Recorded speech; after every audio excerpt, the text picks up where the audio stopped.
Hello, hello. How we doing? Well, that depends. Everything's fine. If you're dead, Don't worry. if you're dead permanently, can I keep Tannerel? Swear to God. He's gonna Listen, need a friend listen, if that happens. listen. Listen. Algan can do whatever to reanimate a terrorist's corpse. I keep Tannerel. I'm not Everybody wins. zombifying my wife. My wife. My wife, I mean, like, look, at that point, there could be a couple different things options. There could have Dave eat a terrorist. Dave could even theoretically inhabit the body of a terrorist at that point in time. Oh, There's a myriad God. of A terrorist adds a options. spell focus. That would be interesting. There's options. But yes, hello everybody. Welcome back to Anime Went Out Roving, where I, Ursa the DM, take my wonderful friends through a nice, light-hearted journey where nothing wrong ever really happens. Except possibly last session. You cannot say that after what happened Yeah, last I was session. about to say. Is it except for last session, where unfortunately the party got ambushed within the Thieves Guild, and after a long, harrowing combat, were able to make it out successfully, but not after, unfortunately, their beloved compatriot Ateris was struck down, and the last ebbing flows of life bled out from her at this point. Algan rushing, scooping up and taking Ateris along with their out into the nearby docks and frantically searching through their magic pleading and finding ways in order to attempt to basically suffuse magic back into her body, into her soul, found the area around them begin to slow and then come to a stop. Everyone, even the rain itself, these little bits and drabs through the fog that comes from a heavy mist, come to a pause as they heard faint footsteps behind them and a distinctly feminine voice call out to them and say, "Well, what have we here? Someone's been playing in the realms of magic that they shouldn't be."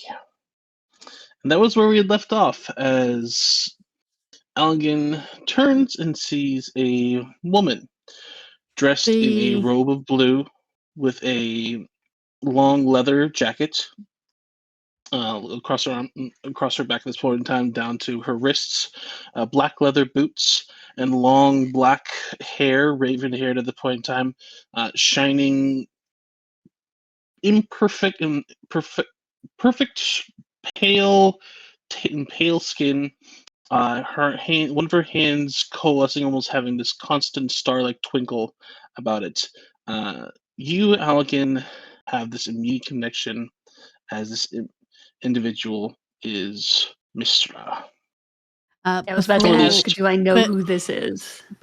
Before we, I don't mean to interrupt, before we do get in too deep, I do want to give a warning for anyone watching today. It is pinned, but it's good to have it verbal as well for those who are not watching the chat. Today's episode is going to be fairly emotionally raw, pretty heavy, and is going to be dealing with topics such as death and loss and the gods. If you cannot deal with that right now, if you are not in the mind space to handle that, that is absolutely fine. Look after yourself. It's okay to sit a session out. Anyway, please continue. That's very nice. But I will show this to everybody here so you can all see. Is that her avatar? That is her avatar. Okay. I'll switch over to the fight screen so chat can see. There we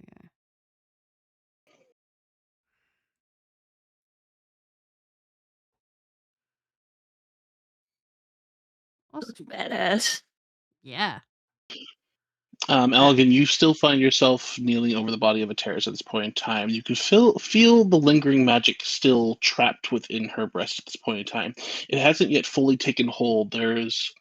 Although it is there. It is. You can feel the magic wanting to spread and suffuse into the body of a terrorist, but there is either a connection being blocked or there is a decision yet to be made in some way, shape, or form. You know that the magic is there, it is potent, it is filled with possibility, but it just has, for the moment at point in time, been frozen in this moment. You can turn back and see this woman who's looking at you, and her eyes are filled with that of the night sky. Stars twinkling, there is no iris to them, and you can see stars flashing through them. And I believe from a previous religion check that you'd seen is that there's this woman has an aura of magic about her, and also by the garments you see her wearing, including also the tabard at her waist, that this is clearly, if not Mr. herself, then at least an avatar or a chosen of hers at this point that has been suffused enough of magic to be here in this moment in time and to have frozen the space around you all. Gotcha. Okay. Especially for someone as you who has studied magic for as long as you have. You've probably also heard the stories of the raven-haired witch and the mistress of magic and the various different forms that she has. Yeah. Okay.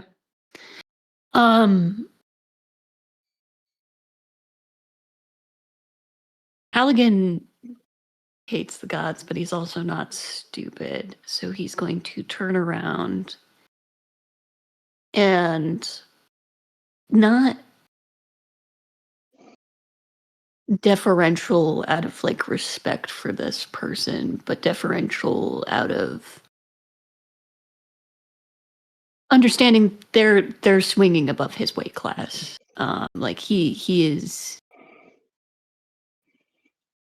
infinitesimally small in these people's eyes. Well, not people, but these things' eyes.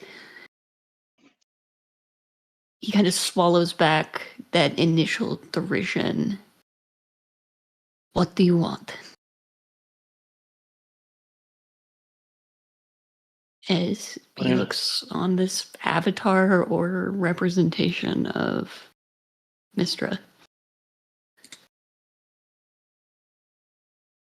The sound of footsteps draws closer to you as she moves across the dock at this point, and there's Please keep your distance.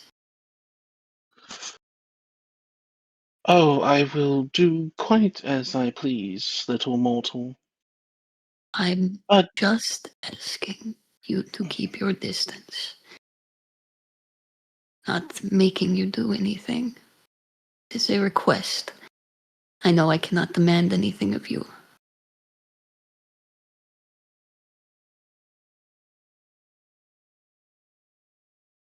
There's a tilt of a head looking at you. An interesting request. One that you find yourself making of a being that is so far beyond your kin. I am curious as to why you make such a thing when there are far more delicate matters in the balance. You who have come so far seeking answers to so many things, looking to bend and warp the laws of our own world and reality, so that you might not have to deal with creatures such as I. I think he keeps his head kind of that sort of like bowed, kind of just like looking down from a terrace up to Mistra and back and forth, but not raising his head, but just like keeping it down and then just like he's not like trying to like what is it, Kubrick stare, whatever the fuck it's called, when you have like your head tilted down but you like look up with your eyes, but he is just like consistently keeping that deference, though it seems to strain on him. I would like to not be near you, which is why I'm asking you to stay away. And I don't want you near either of us. And he hasn't let go of Ateris's hand and the pressure that he's putting on her chest. And you have very little say in that matter. And I need you to make a strength saving throw. Yep, okay. It was a question of when, not if. Alright. Strength, you said? Yes. Ooh, not great. Strength check or save? Sorry. This is a save. Okay, so it's an 8. An 8. You feel your body jerk up suddenly as you come to a standing T-pose, your hand ripped out of Terrace's grasp, and you feel your body lock into place. Your head can still move about freely, but you find yourself then floating towards her. And she's kind of looking you up and down.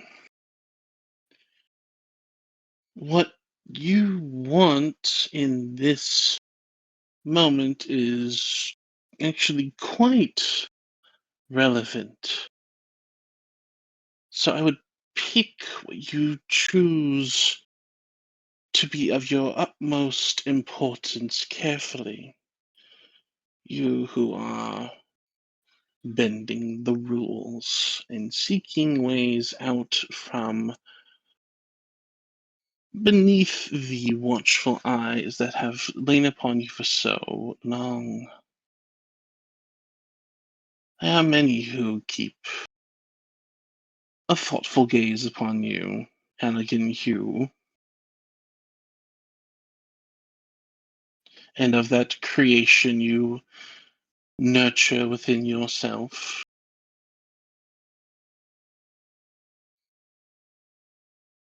You feel the sleeve on your arm just pull back and the whole tattoo itself begin to reveal as it kind of like shifts and turns. All you see, your entire arm at this point in time is just covered in eyes looking at her.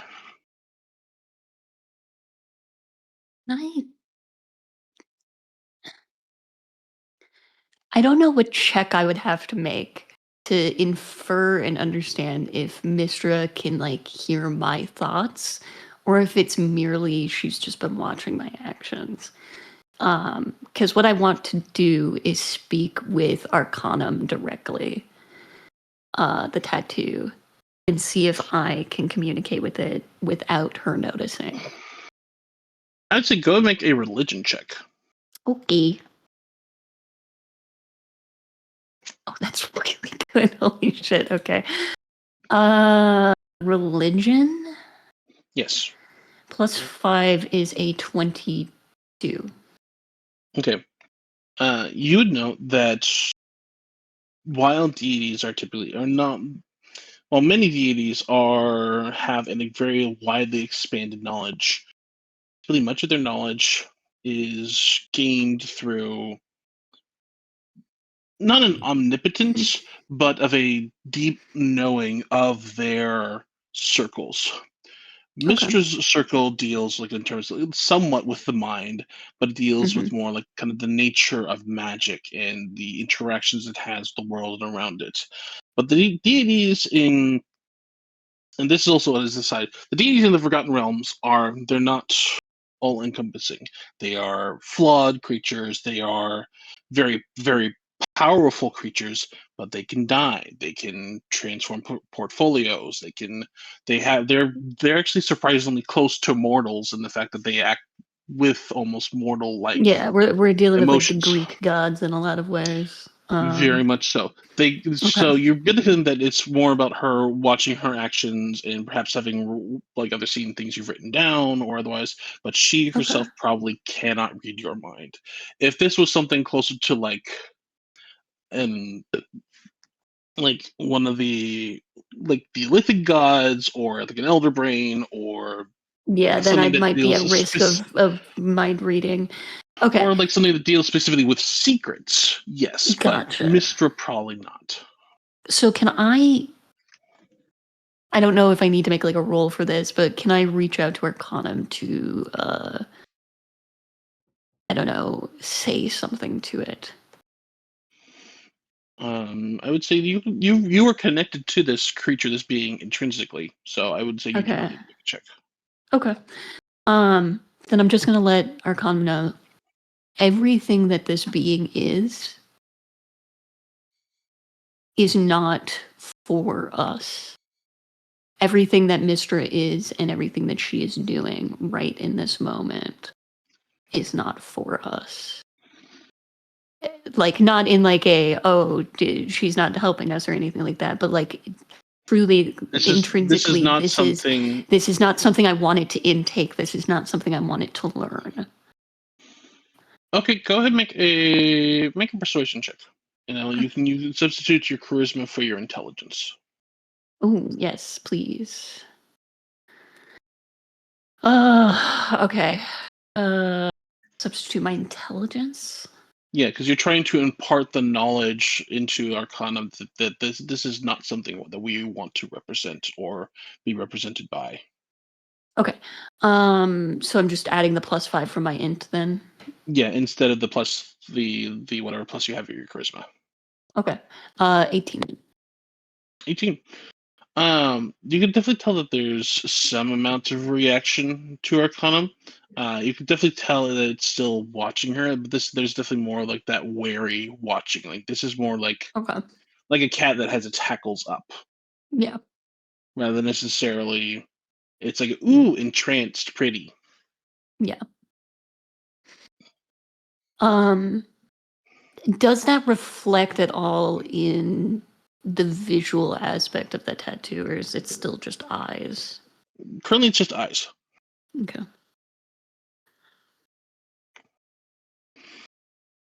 Like curious. What do you want? I am deciding upon whether or not if this is a realm that I should allow you to step into.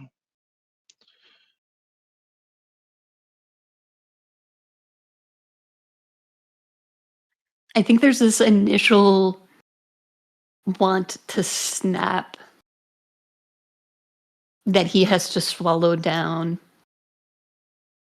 at the word allow.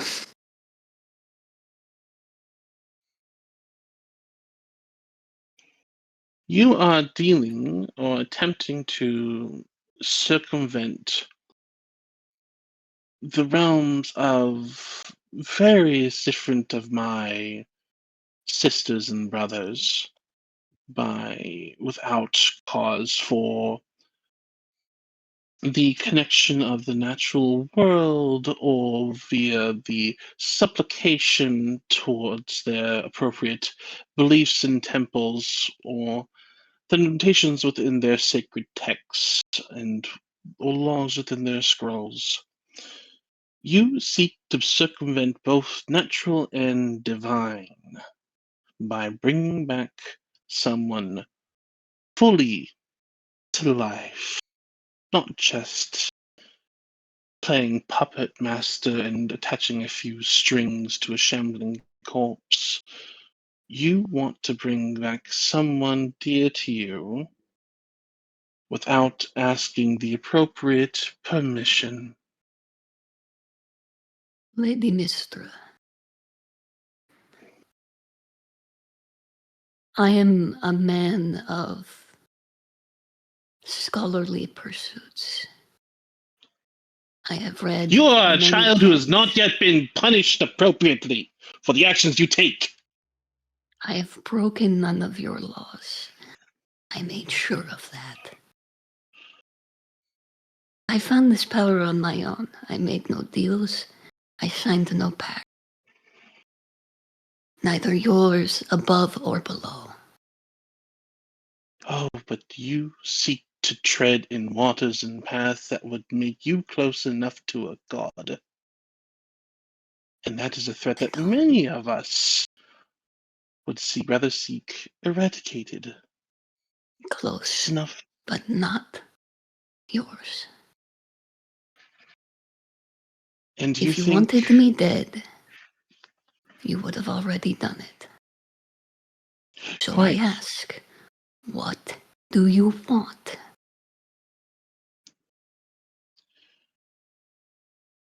To stop me? To scare me? Because the only thing that I see in your eyes is the fear that does not reflect in my own. So what do you want? I am choosing on what sacrifice you should have to understand to know in which the realms in which you play in. Because even if you do not seek to become a god, that does not mean that you will not and have not gathered followers and who have not begun to sing the praises of the mocked across in various different halls and through different street corners and similar. You walk and gather attention to yourselves, and your following grows, whether you intended to or not.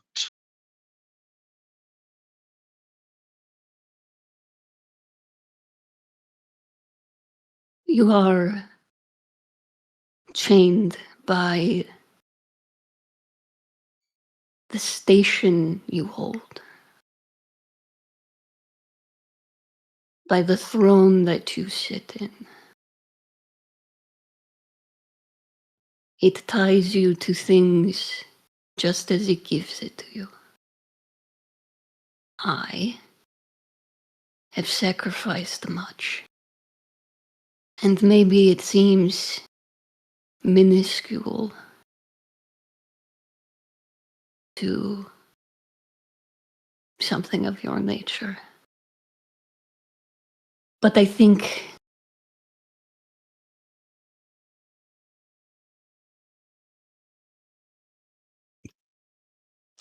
that it is more you want something from me,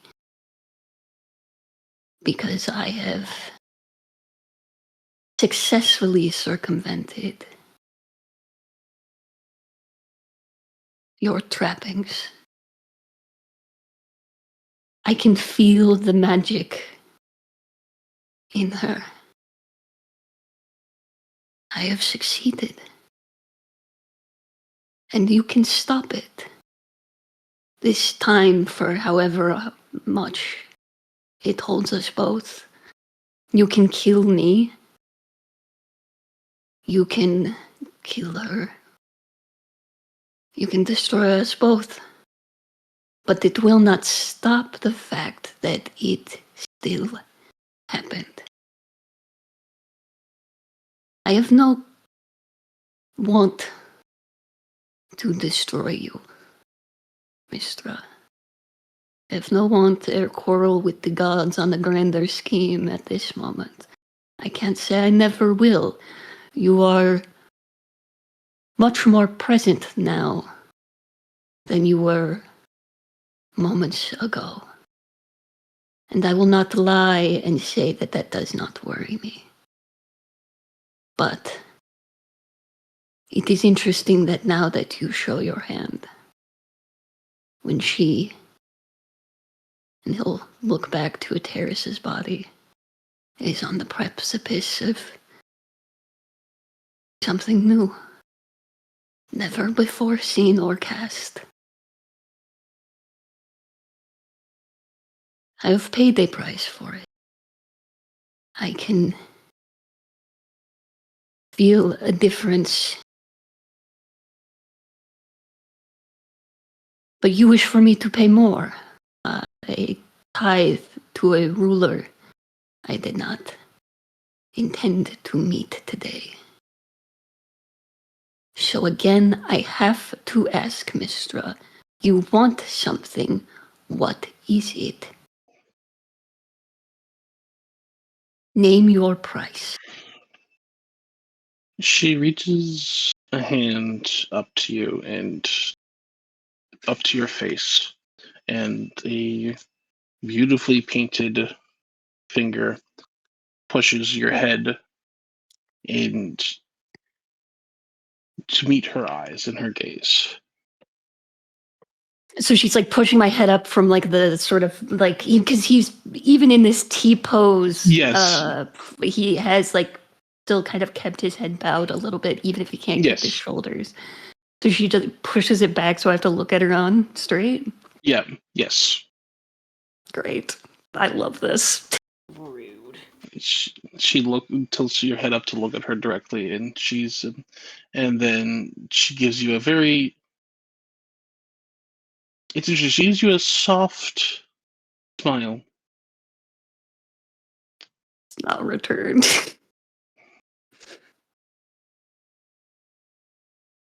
What I want is for this continuing legacy of magic to bear fruit and to see it grow and become something more than it has already.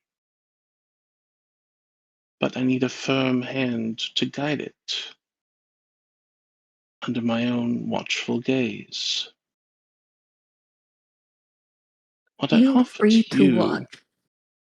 what I offer to you, Elegant Hugh, is for your chance to save the love of your life without any qualm or quorum of bickering or hands thrown from other gods. I offer you a place beneath me as exemplar of my teachings and of the freedom of magic.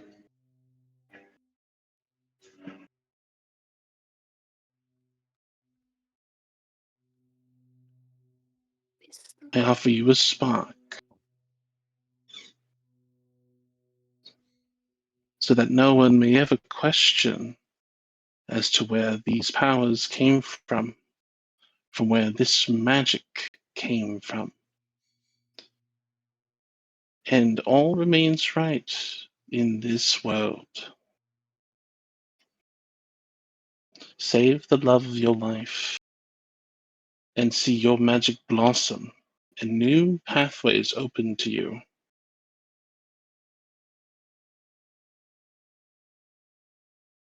Or decline and see her die and continue on your path. A broken martyr raging against the gods, with all of us having our full attention on you now. Clarify. Choose you. To clarify, Mistra, the magic has already succeeded, even if it is paused right now. Are you claiming to be stepping forward to claim the life of a mortal that does not belong to you? You would kill her in this moment. Is that what you are saying? Or are you saying that down the road that any path that does not lead under you will lead to her death? I will snuff her out as the abomination she would become underneath your untutored gaze and unbound magic roiling within her would cause her to be a twisted creature, hot magic, hot flames of the hells and elven fae. Something that should not exist. It would need to be wiped from history.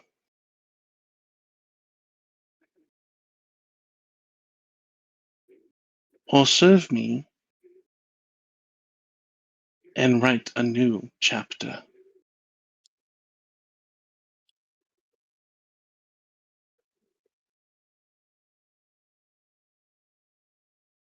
Ursa, out of character real quick. I need to ask a question as somebody who has a passing relationship with Forgotten Realms and the deities and such. If I remember correctly, in instances that the divine was stepping into the mortal realm, a mortal could invoke the name of Helm to basically work as a intermediary, correct? Correct. Oh, damn. Great. Oh, fuck off. I didn't know that could be a thing. That's fun. I'm sitting here quietly going, don't do it, don't do it. Terrace is gonna be yeah, pissed at you. You know I'm this, so right? sorry, the love of my life. I have to because I'm being put into a corner. And the only person that can make it so that fucking Mistra doesn't overstep her little goddamn square on the fucking playground is somebody who swings higher than her. Mistra, Oh, so I smart. invoke the name of Helm as intermediary between the mortals and gods. You see her lips move like as she's casting silence in, but the words are still ring out in the air around you. And there's this sudden playing as the people around you begin to move suddenly once more. Like there's this sudden pause and stop as there's a thud Oh god. of armor behind you. Shimmering blue plate steel Yep. and now encases a terrace. And a almost 6 foot tall woman Sorry. with a heavy glaive Mm-hmm. clad in platinum blue plate. Uh, Long golden locks. oh god, is this Cherry? He's fucking It's Fabio. not Cherry. No. Oh, It's not Cherry. Helm is the most gorgeous Fabio-esque paladin there ever I just need to make sure it was. wasn't Cherry that was here as like a representative to be like, hey, I just got a fucking CPS call. It is not. It is not Cherry. You can see golden locks like the woman, but it is a woman. It is not a man. Okay.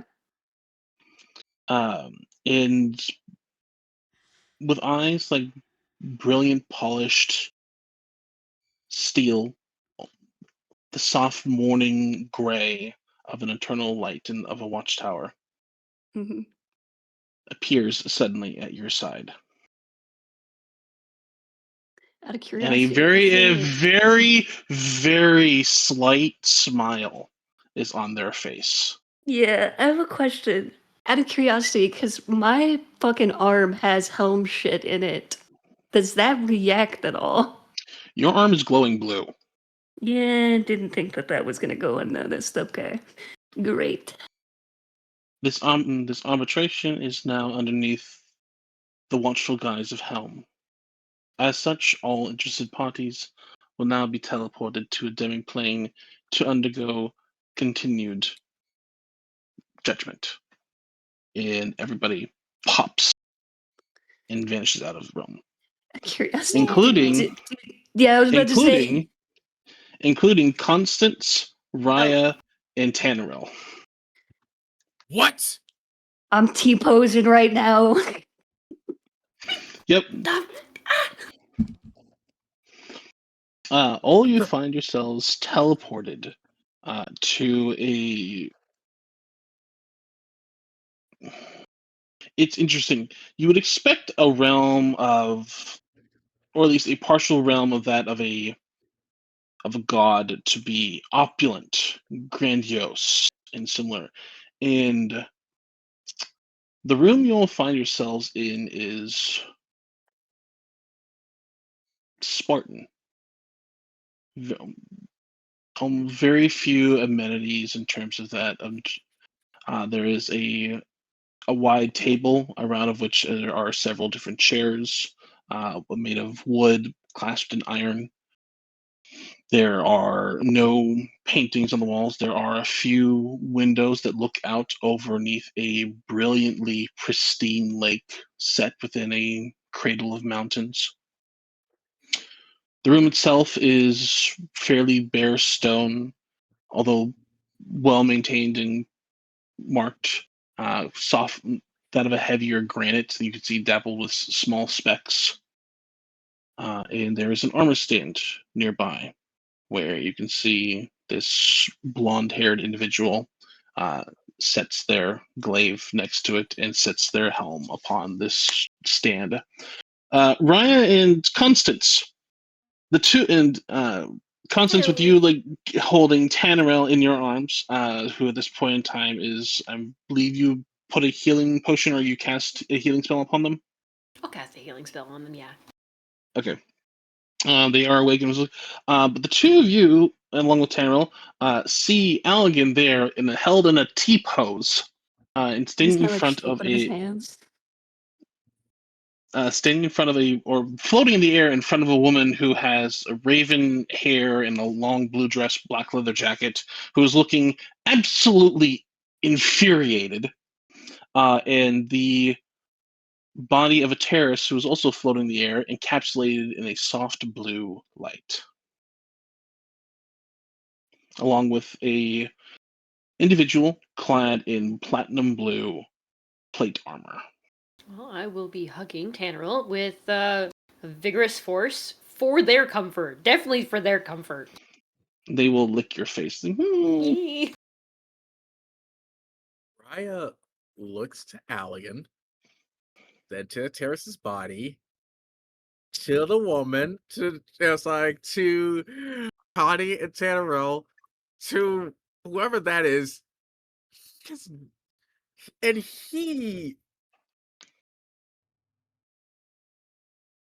he's so.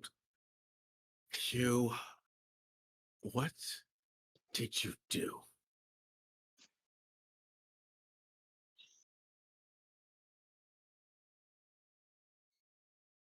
Mistra, if you would please. She waves a hand, and Allegan slowly comes to rest at his feet with a soft click. And you feel this magic holding you release slightly. So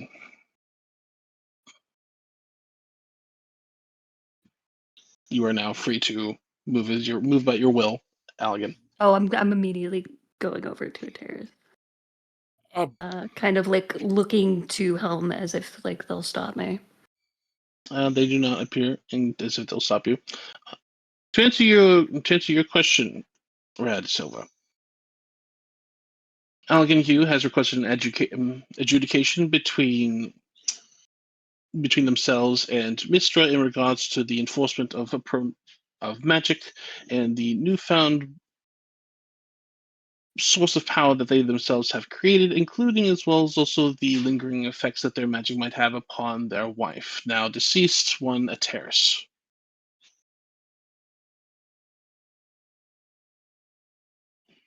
Would it... If I were to scream at this overload at the information, would the gods take offense? I feel like the gods might take offense.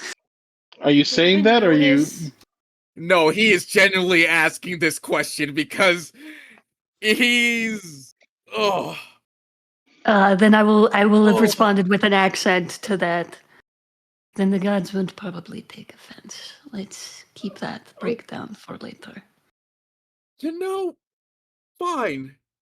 Apologize, I did not realize it would involve both of you as well. You, Raya de Silva and Constance Gamarin, the two of you have been brought here as well in order to provide insight and character observations as to the stability of mind of one Allegan Hugh and the Terrace. If you could all please take your seats when you are ready. Mistra, a word, please. It's great because you've not seen JJK or said we were literally just talking about this before fucking stream. You put us in the domain expansion. Yep. Mm-hmm. Oh, okay. And you see Helm walks over to one. Helm just walks over to one of the windows, and Mistra, this irritatedly goes over, and there's a slight shimmer in the air.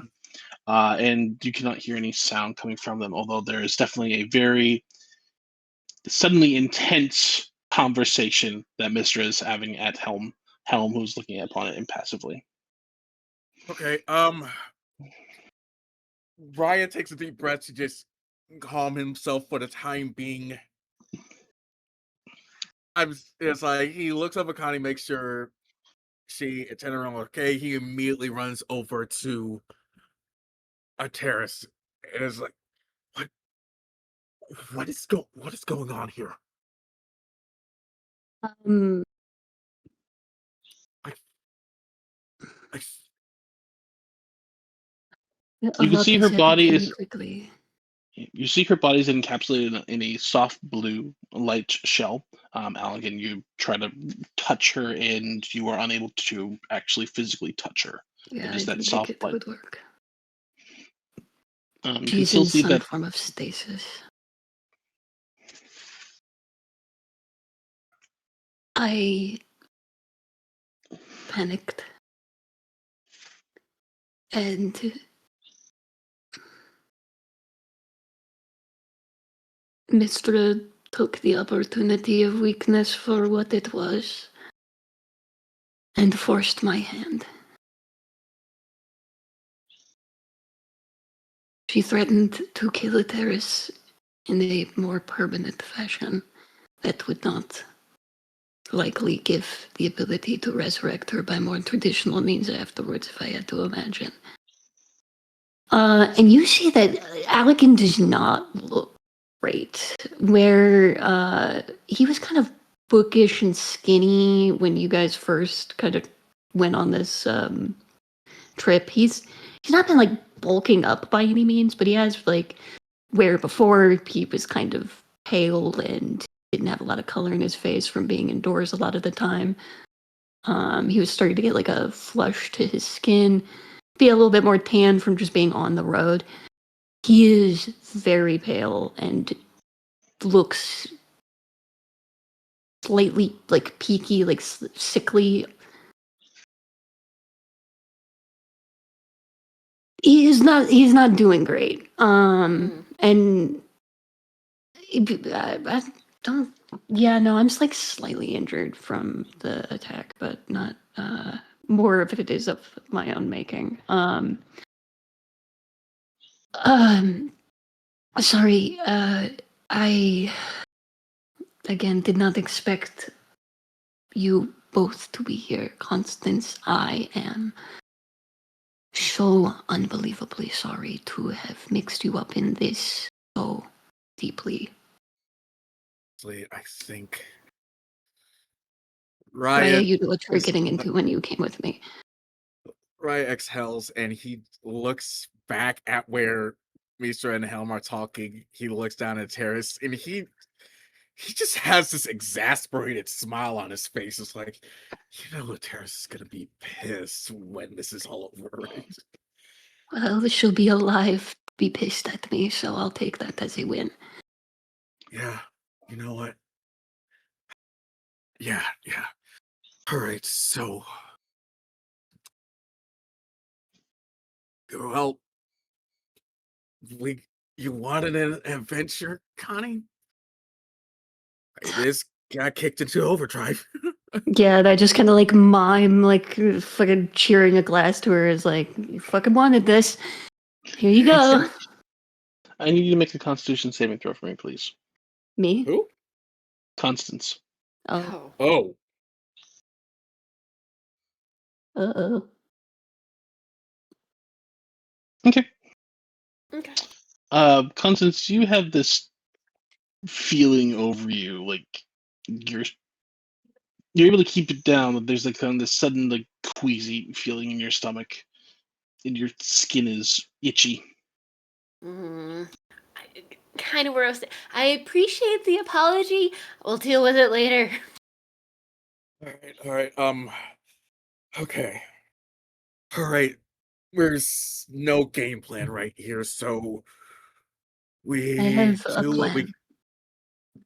Yeah, that does not. You know what? Fill you with confidence. I imagine it To would be not. fair, my plans never filled you with confidence either. So we sit down, hope for the best, plan for the worst. we make do what we can. No matter what. I'm gonna take a I've seat before seen- my legs collapse. Come here. Hold the dog. All right, right. Just put fully grown fucking dog in lap. Yeah, This is that's not, comfort. this is not a laptop, but Definitely hi, buddy. heavy. Hi. It's like you Tan, okay? Tanner at this point in time kind of just like is like kind of very like tiredly and like sorely kind of like wags their tail and kind of plops onto you, Raya. Ryan still has enough mind of him to carry Tannerel with him to his seat, and he just like sits down and just lets Tannerel just lay in his lap. I will put a hand on Raya's shoulder and another on Tannerel's head and just kind of like scritch at Tannerel's ear. No matter what, Paris will survive.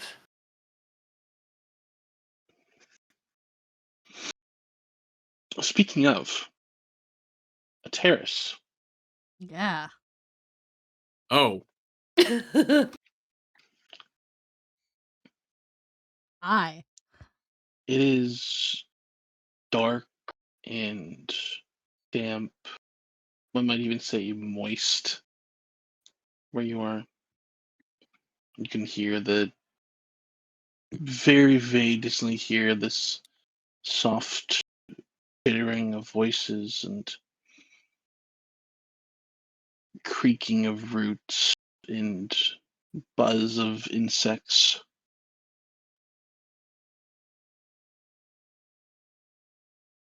And you feel as if you're caught in the middle of a dream, not yet fully able to fall asleep.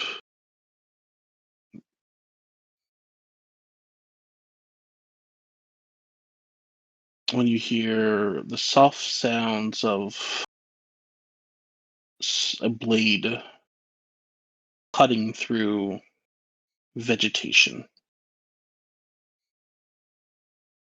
and soft hisses of anger. What's he doing? He shouldn't be here. Interloper, intruder! Be gone, spirit! No secrets here for such a likes of you! And a familiar voice touches your ears. Older, but still maintaining commanding presence and caring.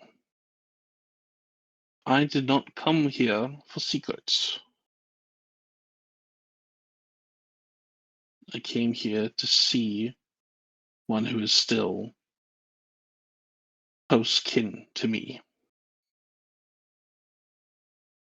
even if it means I find no peace. The swishing sound of the blade gets closer, and again the irritated voices kind of reach out, but there's this almost quivering and retracting of roots, and you feel a very gentle warmth touch your face. Do you open your eyes? Yes. She'd open one.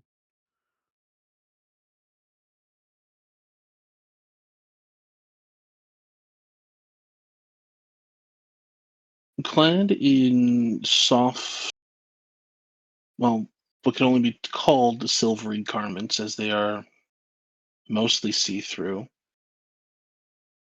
but with a gentle bluish haze around them. You would see your old commanding officer, form flickering and fading in and out, but I there. am dying, and even now, the dead cannot leave me be. What do you want? Why do you haunt me still? to not leave you in a place such as this.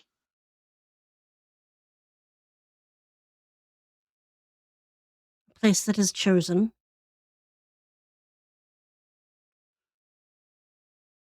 A place that is chosen because you feel guilt, because you feel unworthy, No. because you feel as if you have failed. No. I followed you to the fucking hells. I did as I was told. I went there unwillingly, and I still stood my ground, and I left.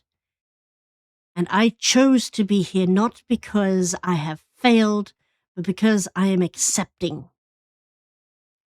My time has come. I should have died many years ago. Probably in the hells by your side if you had not fucking lost your mind and left the rest of us to try and defend innocent people without you as you kneeled at a god who did not come.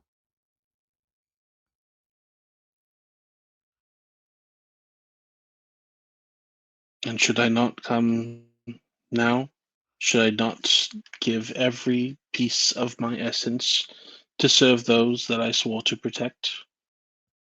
And what of those who fell, trying to protect you? When we called that we needed retreat and you refused and you knelt there and prayed for someone who never came. Well, we defended innocence. Why me, who left and deserted?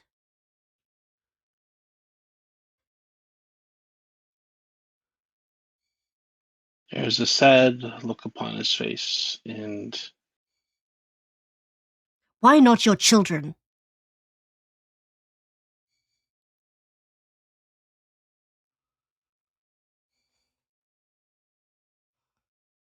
my children have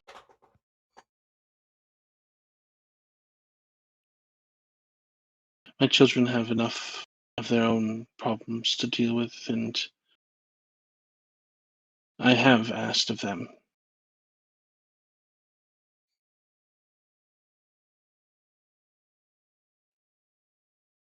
Perhaps I have asked too much of them, and I have asked too much of you. And I am sorry. Why come now?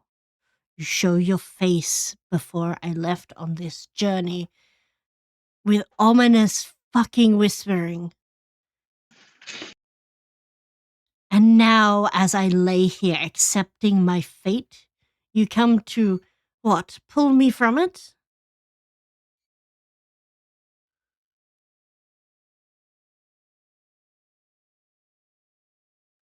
What use do you have of tormenting me?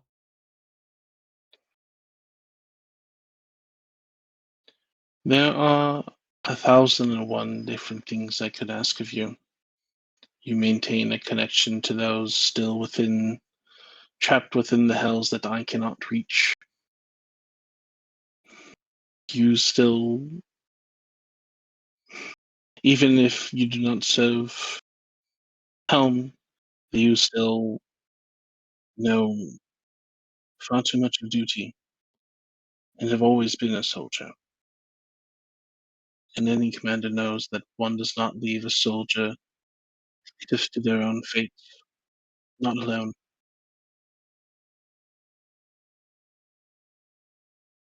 If this is where you truly wish to rest and to perish, then I would stand and offer you final rites.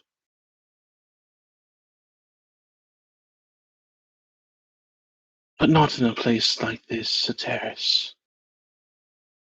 Not in a place of dark and misery that seeks to just add more heads to its trunk, to wheel and deal secrets and pluck heads from innocence. A growing collection of rotted fruits that it finds more as a macabre display of trophies rather than the true honoring of the dead. You hold no understanding of this place.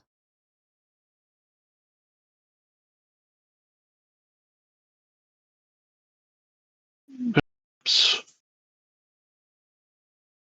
But do you as well? Do you truly understand it, aside from that it seems to simply want to take you? Do you not hear the peace that is in returning to the earth? Do you not hear the sound of insect and life as it continues? The heads may And have what their whispers, their secrets, but I can rest knowing that those I took were not innocent. And what if they wake you up to bring some other fool into their midst? You speak of rest, you will not find it here. Not amongst these roots and branches. Not in this place.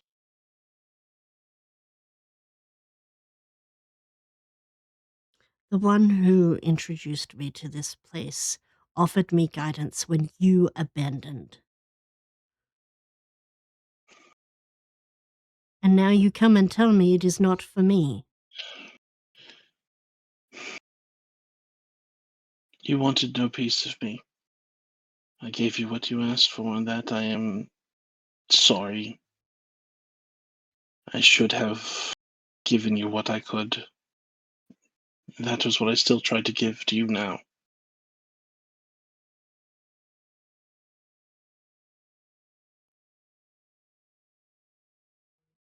What use do you have of me? You wish me, you talk about me being used here, of being a tool, and yet even you still speak that I am one who can reach those you cannot, yet you can perfectly well find me here.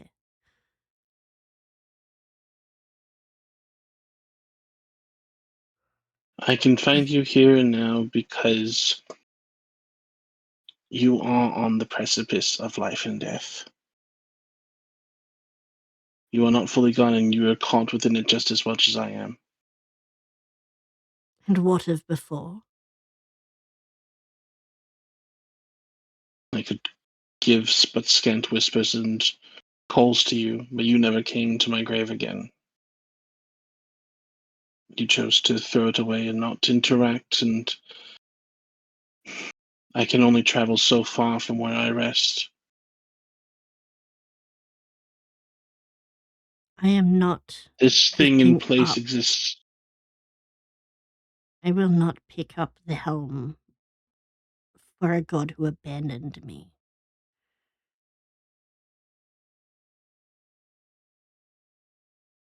Do you think that they have truly abandoned you, Ateris?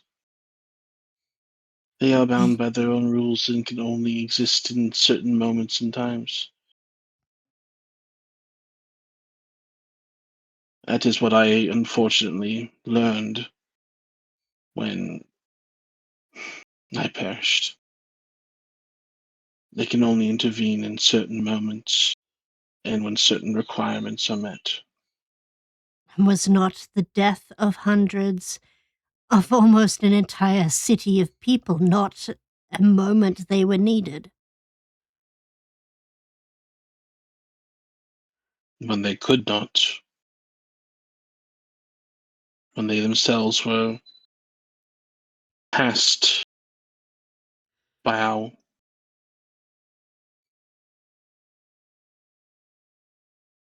they did not shirk their duty as much as we cried out to them. Much as it pains them, and to this day you can still see the wounds upon them. But they do not abandon us when we truly seek their help. I have sought their help again and again to nothing.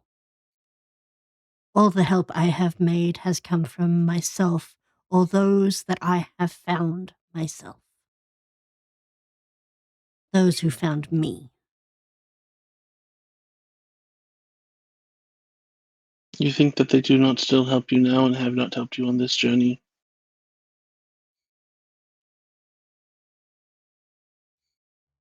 When? I still have no answer to my son's whereabouts. My fiancé plays with magic that is within the realm of gods and is therefore hunted by them. My companions have come close to death to this very moment that I am now in again and again.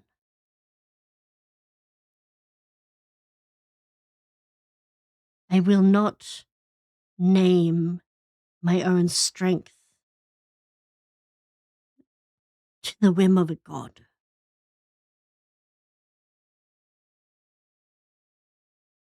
I hold no ill will for Helm, but he has not been here. He is not my god.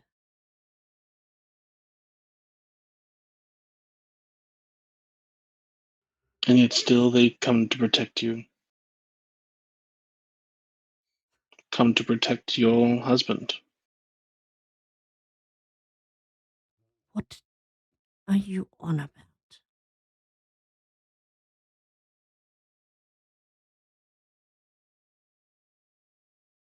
Don't give up your life so easily, Ataris.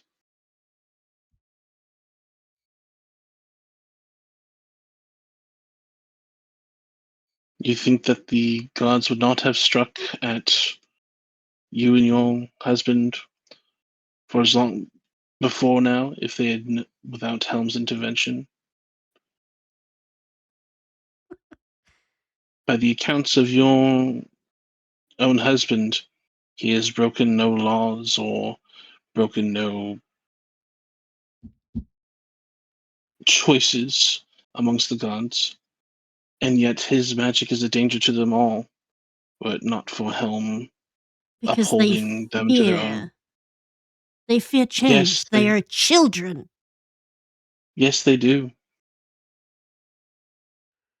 And They many fear that strike that someone fear. may usurp them and they might be seen for the empowered mortals they fucking are.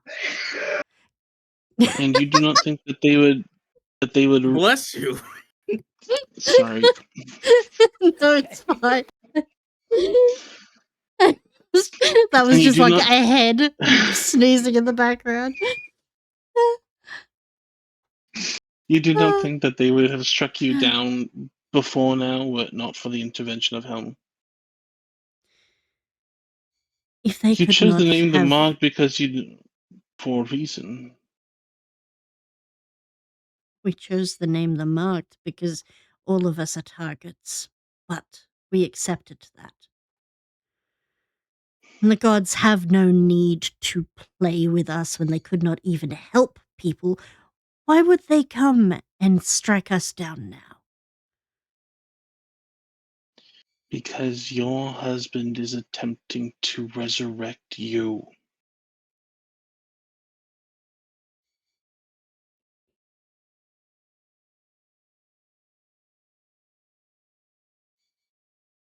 Castellanti.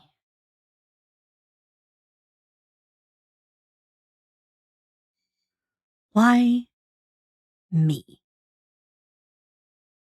I saw the effect you had on your children, your wife, the soldiers beneath you, who stood loyally at your side, and you still paid them no heed. Why me? Answer me honestly.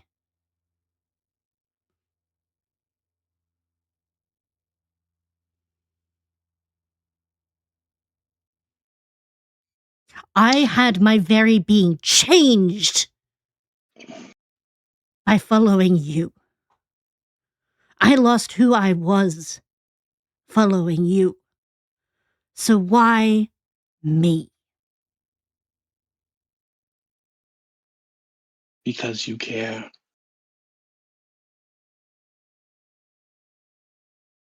Through all of this terrace, you continue to care.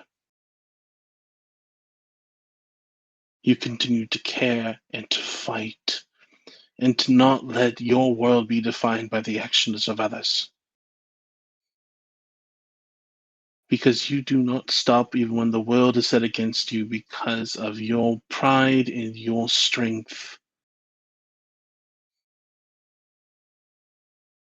You touch all aspects of the realms in all manners of ways, and you form your own trails when there are none left to be had.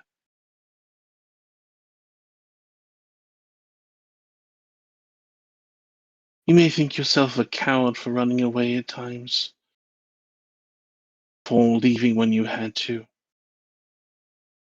You are the smart one who saw a fool's decision and saved those you could out of it.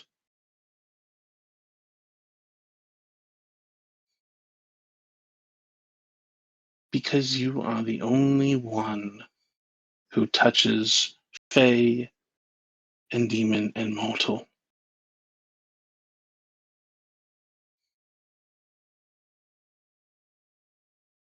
And lets none of them define you.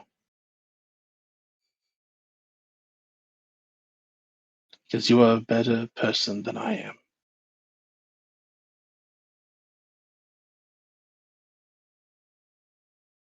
So you're here out of guilt.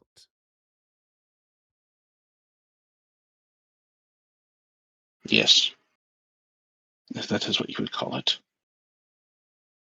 Guilt that I failed so many, failed you, and failed those in my own line of duty. Failed to be a better father, and still to this day cannot even bear to face my own children for all the acts that I have done. I could ask them, and they, I'm sure, would leap willingly to my cause, to the cause of Helm, to save those still trapped within the hells or within the packs of demons and demonkind and devilkind. I am not your errand dog anymore, Castellanti. You are no longer my commander.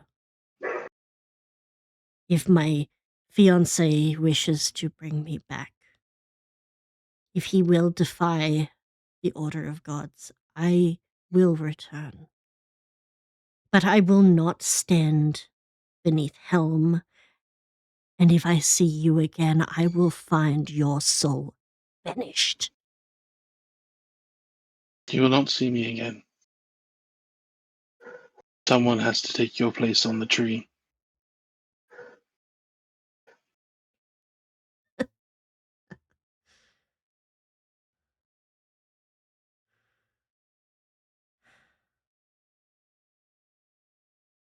And that is what duty means.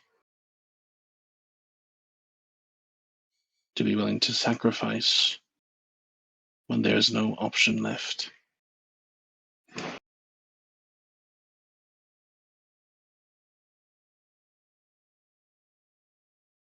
think there's a moment where Terrace really looks at him properly.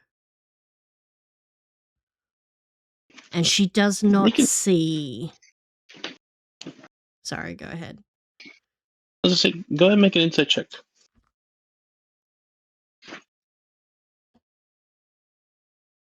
It's 10. That would be a 28. 28.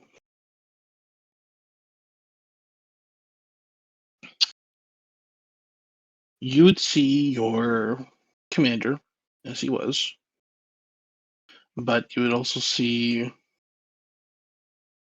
someone who has probably for many years now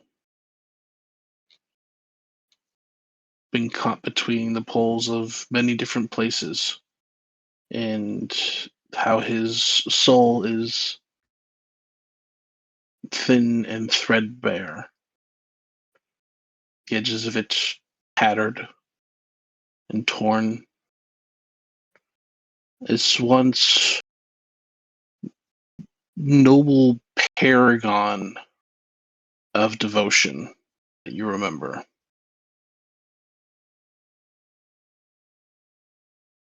Is now much more closely to that of a old, broken knight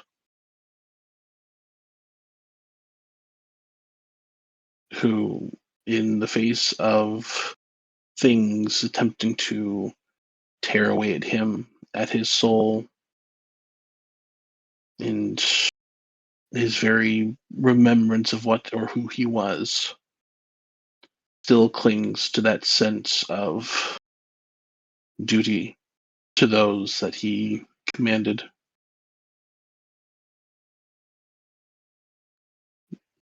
That sense of trying to make things right and failing again and again and again.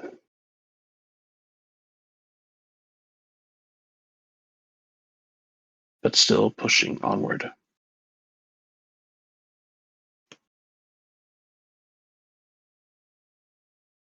I think she is, for the first time in this whole ordeal, she is going to sit up.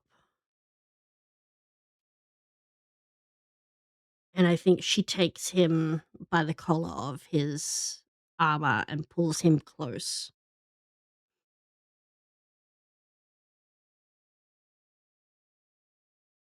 You are a coward. You are a weak man.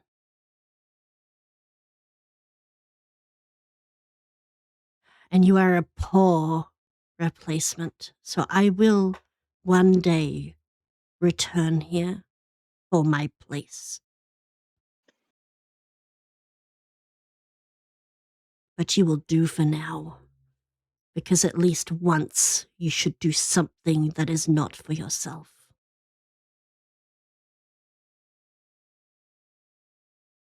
I will let your children know you finally acted.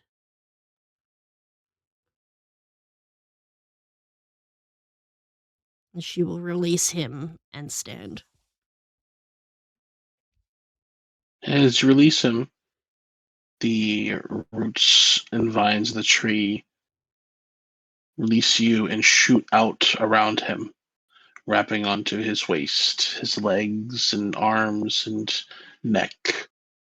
And you can see that the vines twist and twist and twist, and with the sharp crack and the tearing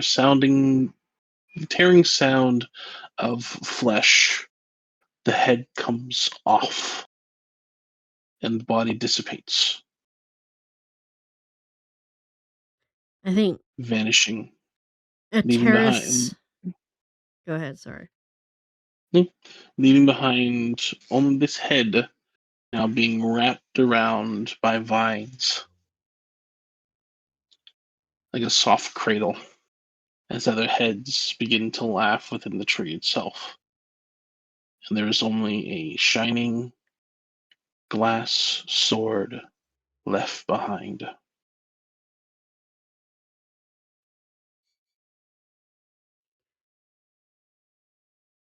I think a terrace is going to lay a hand on the sword, sort of look up at the head before looking at the rest of the heads on the tree.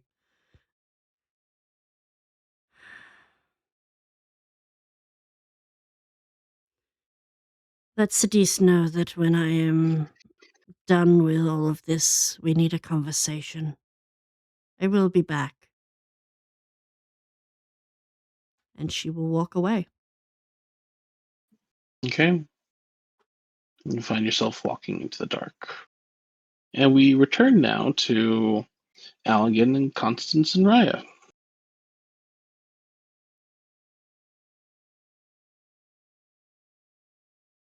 The discussion between Mistra and Helm continues on for a bit further along. What are the three of you doing while this is going?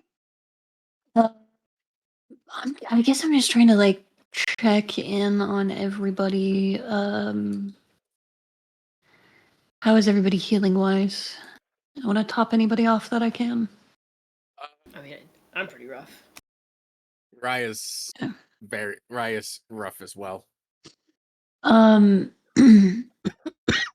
Would I already use healing hand. I'm allowed to use it again, but there are consequences, correct? Or how many times can I use it? You can use it again. At the point in time it begins, the point it starts accumulating exhaustion. Uh, You also do have the access to the once a day mass cure wounds. oh, you know what? I'll do that. I will do that. I'm at like a quarter of my full health, but you Yeah. can see Constance is like, she's very stiff. This is gonna sound silly and stupid, but it's the best indicator. It's the meme of the kid with like the vein and he's trying to sit still. Yep. Oh God, yeah. Maybe not that bad, but I was gonna say it looks like she needs to take a shit. But she's sweating. Yeah, I'm just looking into mass healing word real quick. It's mass cure wounds, not mass healing word. It's better. Yeah, mass cure wounds is like 3d8 plus your constitution modifier. Let me double check here real quick. Because it should have given you the spell. Yes, it did. Here it is. 3d8 plus the modifier. Cool.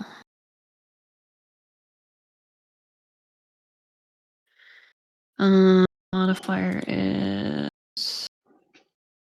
5. So 3d8 plus 5. Bep. Ooh, not great on the rolls. 12 plus 5 is 17. 17? Alright, so 17 and I can use it points on to myself as well. Yes, yourself, Constance, and Raya. Unfortunately, the magic does, and also Tannerel. The magic does not penetrate through Helm's barrier, so it Yeah, I does not didn't reach think its ears.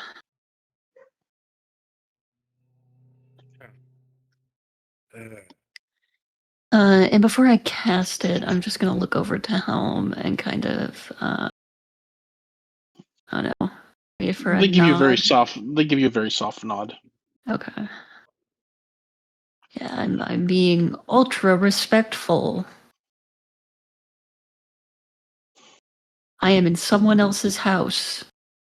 This must be very difficult for Allegan right now. Oh, he hates every second of this.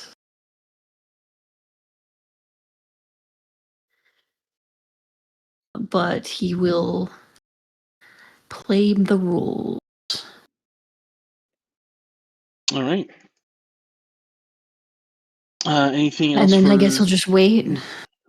Sure. Anything for Constance or Raya? The two you just kind of going over as the things that have gone out. Raya would just be curious if. Nope! Don't you dare try to climb up like that! Come on. Right, there you go. Right. So he would wonder if we're gonna go back to exactly where and when we left off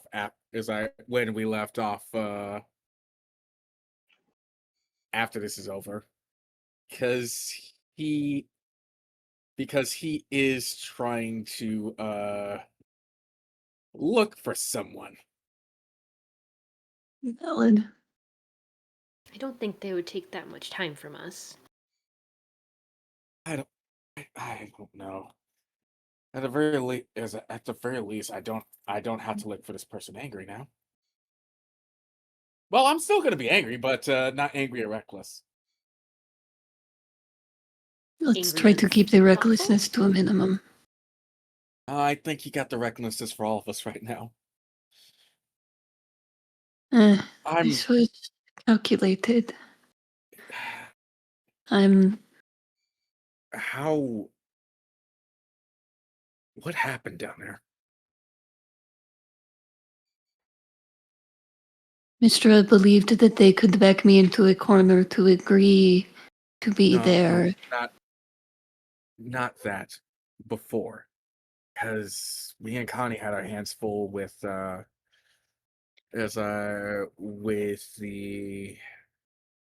ball with the ball lady before. I I attempted. BHAAL for everyone reading, okay? I attempted to make myself a larger threat to get them off a terrace, and in doing so, made them feel threatened enough that they wished to eliminate her so that they could get at me. This is my fault. I We're not miscalculated. going to do this right now. Not right now. So is the person who did still in the win, or did you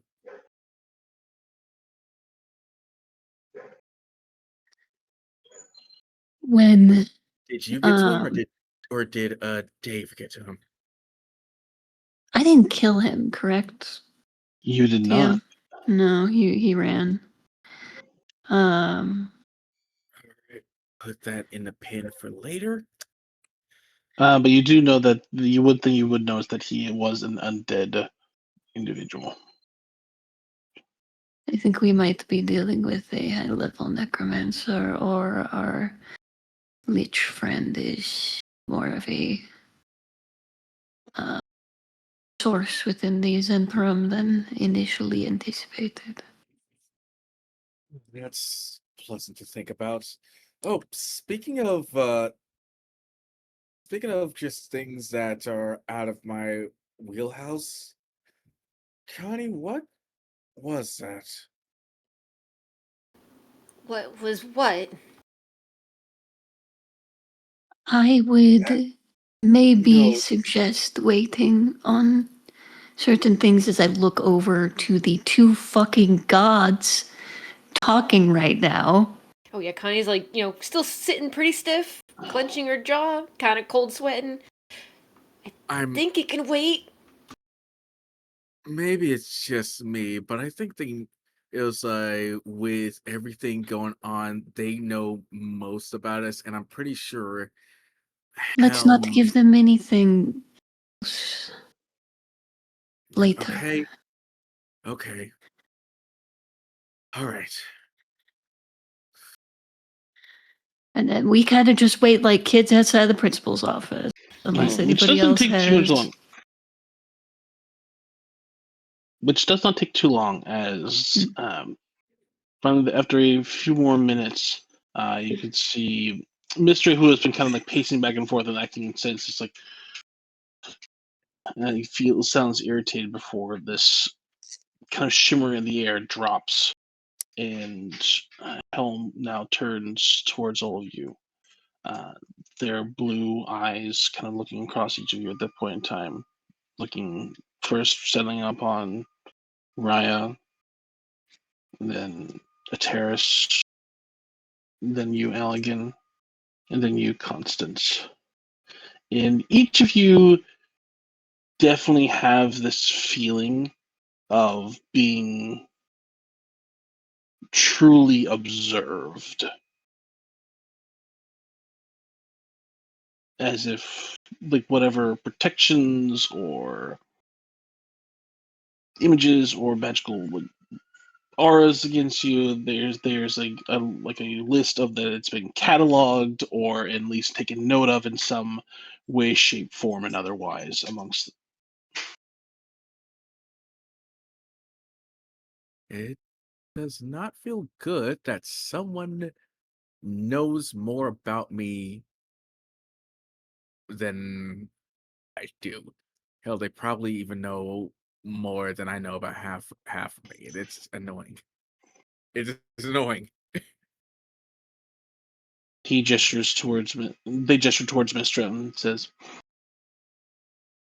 "The avatar of Mistra has made their claim that either the preservation of the body of Ateris will then continue to prove to be a reckless and will cause reckless endangerment, as it is a unforeseen possibility of new magic being combined with various different other planar magics that within their body at this point in time without the proper supervision. At this point, I would wish for the individuals of Constance Scamarand and Raya de Silva to both please, if you could step forward and give an accurate recounting of your impressions upon one Dr. Allegan Hugh and of Tateris." Mhm. You first. No. I'll color your opinion after everything I say. You have to do this first. Okay. She steps up and like looks more rigid, moving forward. Does not have her sense of elegance or glow to her at all. I think Allegan would do his best to. He can. Is this very obvious that like Constance is nervous and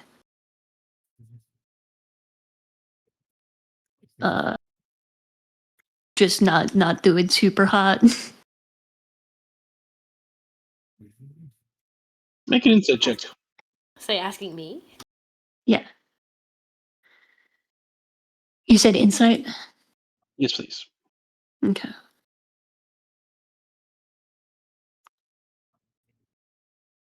Uh, 21.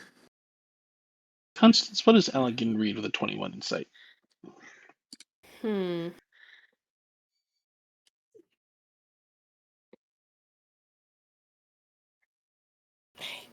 to like put it to words. It looks like she has a day without makeup, but she's never needed to wear makeup. There's a coldness to her skin.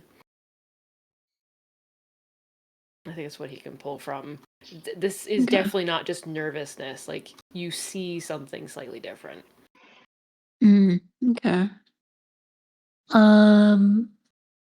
I think he would like go to, because even if very briefly, he was her teacher. And kind of hesitantly trying to see if like him being closer or further away is more of comfort.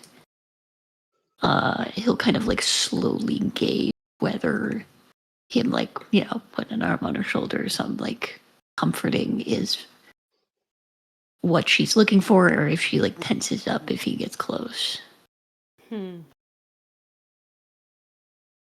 touch would be surprised at first, but she would very much take the invitation and feel comfort near Allegan. Okay.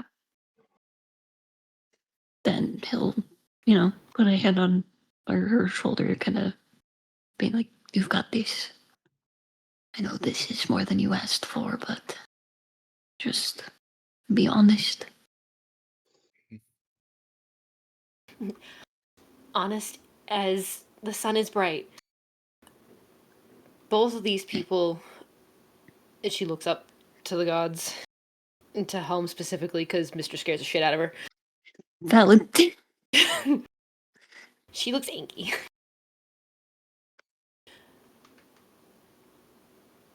Both of these people have amazing stories and amazing journeys that they've taken.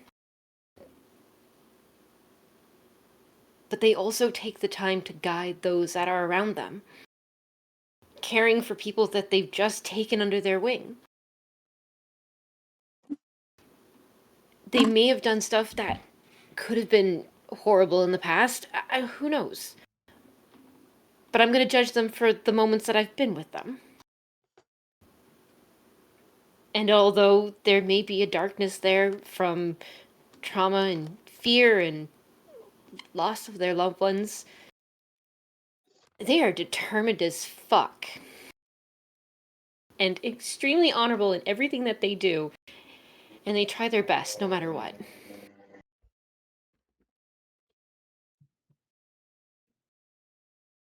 I think that's what I can give for now. I know that they don't try to bring harm with everything that, or anything that they do.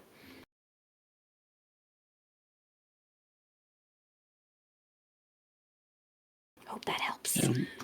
And would you, Constance Cameron, consider Elegant Hugh to be of sufficiently stout mind and character to continually attempt this in being and act as the appropriate influencer and guardian of this new magic that they carry within them, as well as also to act as the appropriately guiding hand to whatever may come of the infusion of a terrace with this energy? Can I give a halfway in between answer? Because I think both of them together balance each other out. Dr. Hugh without his wife is not the Dr. Hugh I know. Although You'd say Ataris, that it then is that they are more of an unstable individual without their compatriot. I do not know them without their partner, so I cannot make a statement to that. I've only seen them together.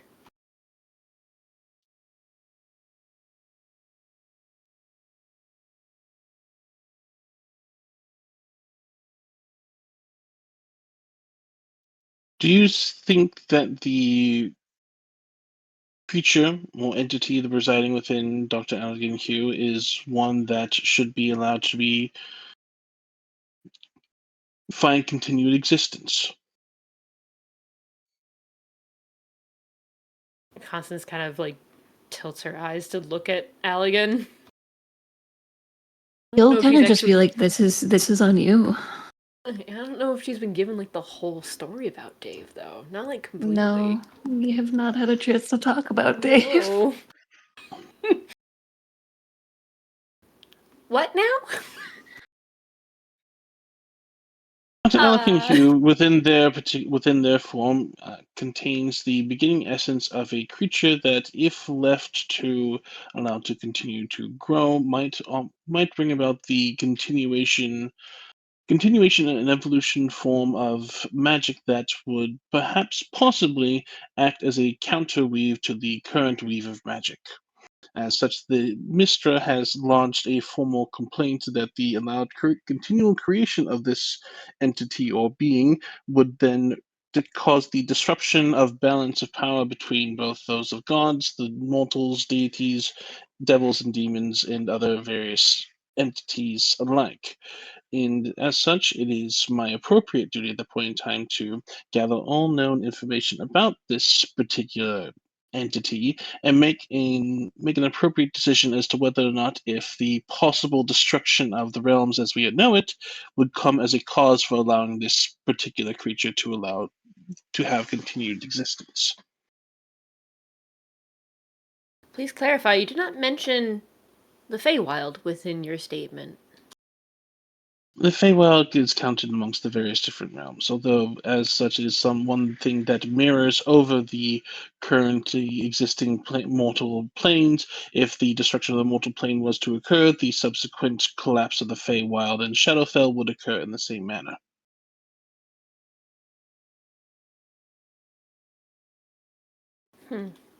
She kind of just thinks to herself, she's like, interesting mutual destruction.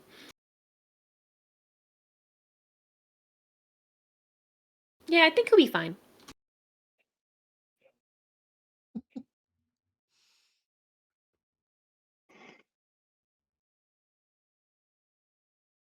There's a moment of time as their eyes kind of like flicker around as like thinking, and then they give you a very, very slight nod and say, "Thank you for your input, Constance Camerand. If any other further questions arise, we shall be sure to impress them upon you." And they turn over to Raya. Raya de Silva, Yes. in your There's a moment in time as they kind of peer at you closely.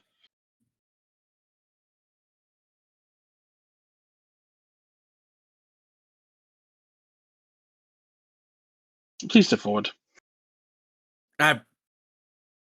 Raya looks a little bit confused for a moment before Into the center of it's the like room, before please. uh, he's going to step to the center of the room. He's a little bit confused. What's going Okay. on here? Concern. As you step into the center of the room, Helm makes a sign with their hand, and a circle of power flares around you, and there you have the sudden sense that you are cut off from the world around you.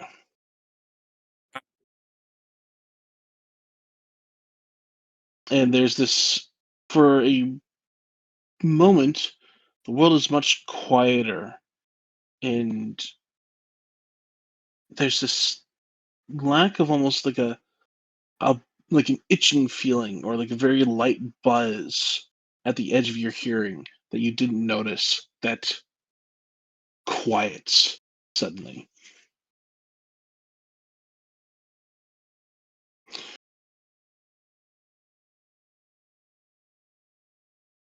Beto, Raya de Silva, do you consider Dr. Allegan Hugh as to be a worthwhile individual to allow themselves to be continued mentor to this entity that they might have that at this point in time that they have brought into various different creation? Do you think that you found yourself safe with as partner to them?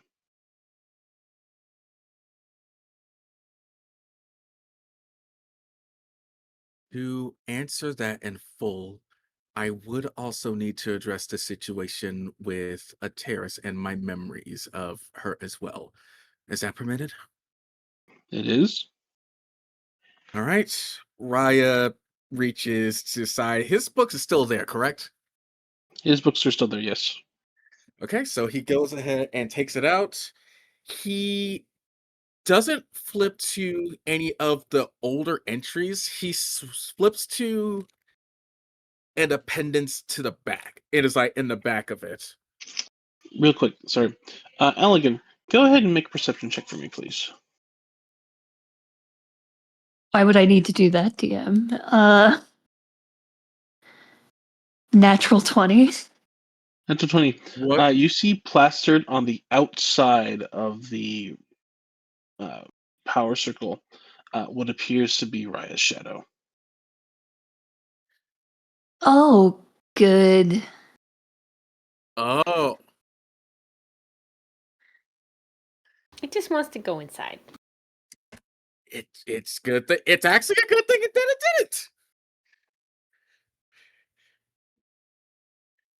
didn't. Anything else, sir? Nope, you're good to go.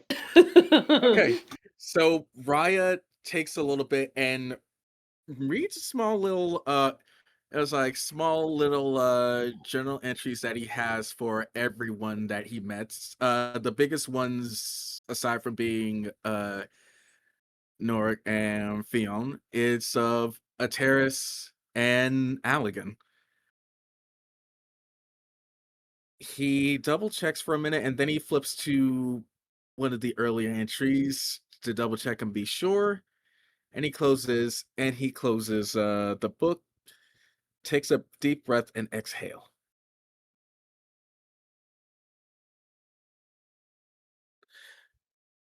So when I first met one Dr. Allegan Hugh, I really did not know what to think of him at first. I ended up meeting him through a terrace, who I've known for a while thanks to my mentor. She is like she was feral isn't the right word to say, just is like just willfully untamed in comparison to him, but very good hunter, excellent soldier, very good when it comes to advice with a level head for protecting others. And for a while she was lost. What is like and somehow whatever she found with the doc, she wasn't as lost anymore. Which shocked me because when my first impression was that he barely looked 100 pounds soaking wet, looks like he blow over at a stiff breeze, was a bit too stuck up, and I'm not gonna lie, it disturbed me that he could not cast any sort of magic without stabbing. I'm not gonna let that drop.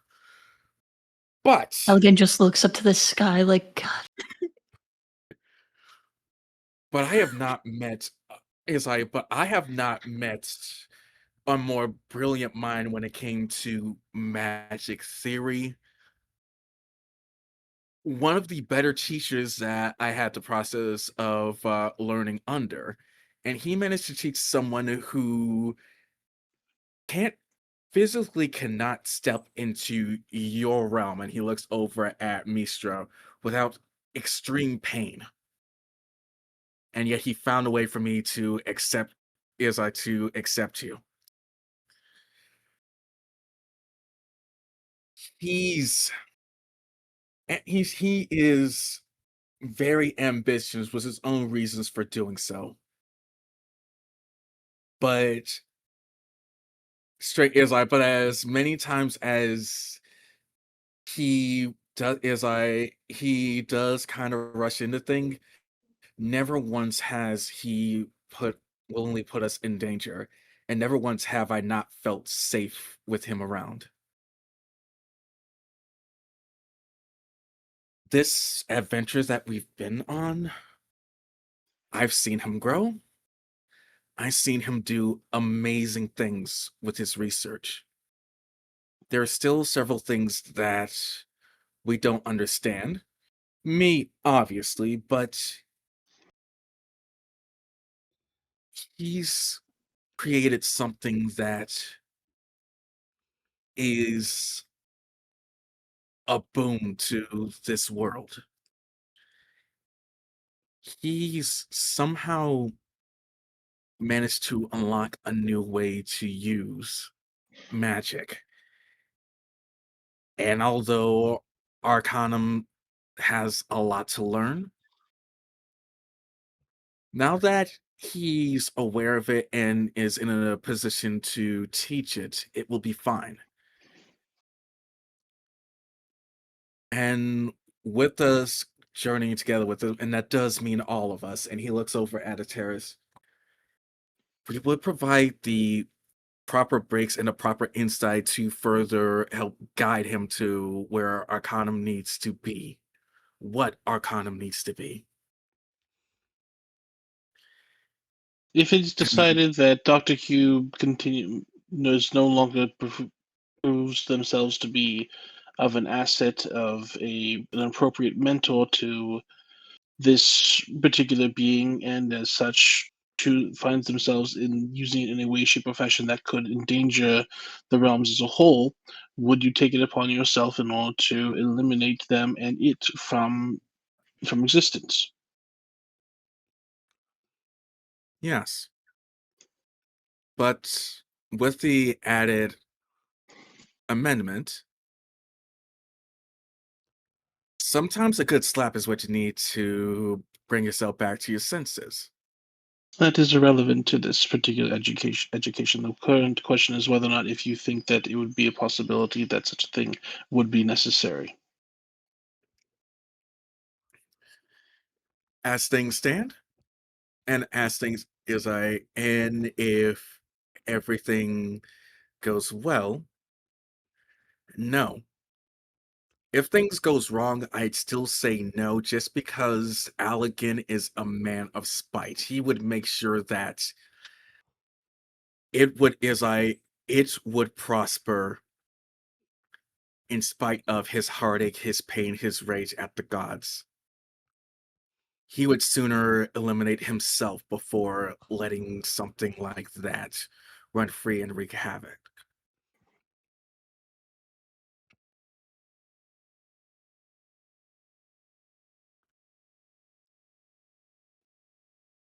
Anyone of the individual known as a terrorist, do you think that she would be of sound mind considering her other previous transformations to allow this current magic to work its effect upon her form and maintain that same stability and sound mind?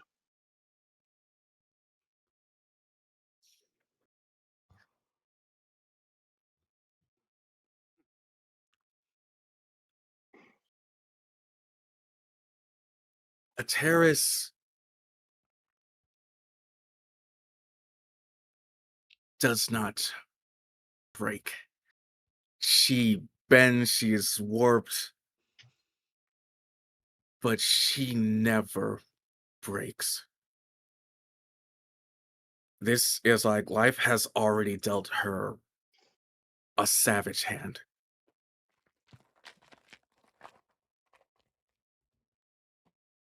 Given given the opportunity to come back, even altered, she will not let it get the best of her. She will not break under this new addition. She's going to be mad as the hells, curse, spit, and fight.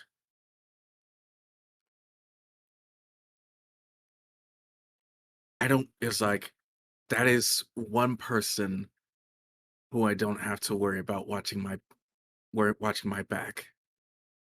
Well, and he looks over at Allegan, one of the people.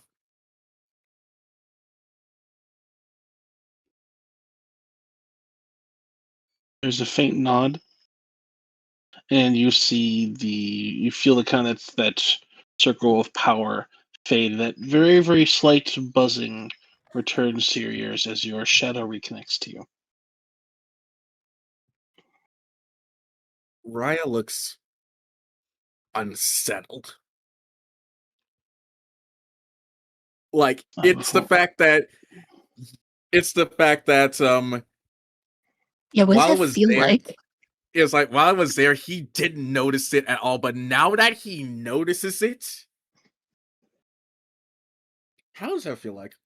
I don't know. Yeah, Can you like disconnect what it like physical Japan? emotion is that? It feels like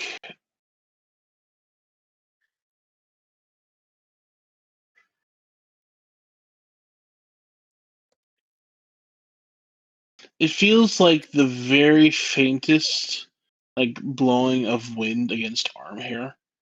Ugh. Like it's just enough to tickle it.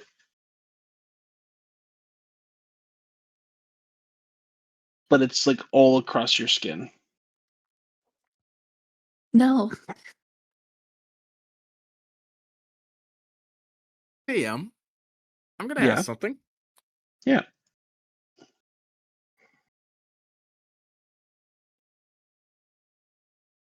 If Raya actively works to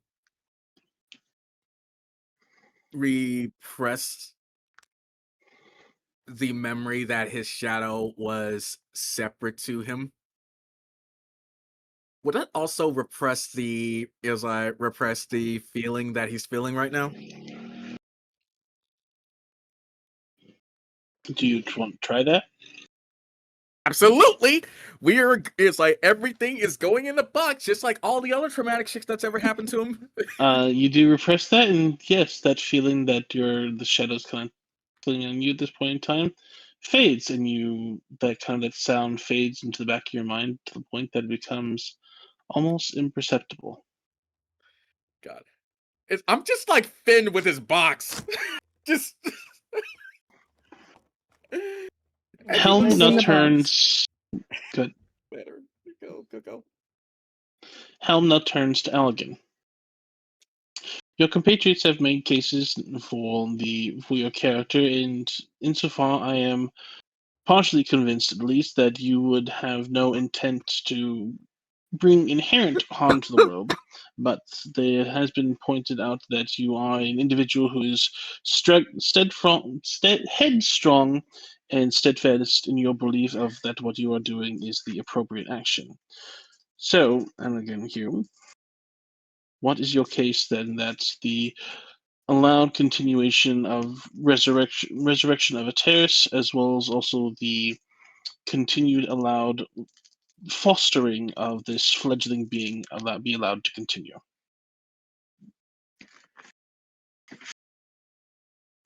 I think that one of the things that is most important to note, possibly for you, is that Mistra was fine with me continuing my education and that of Arcanums if I took up the position of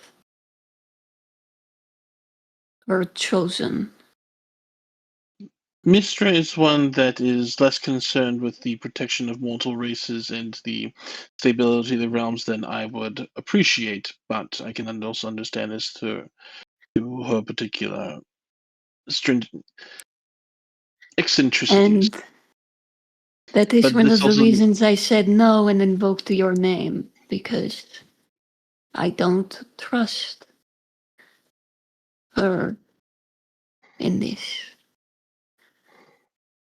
Which is why the question then becomes one: is it even safe to have this being be one that allows then to continue existence within the realms? I think it is.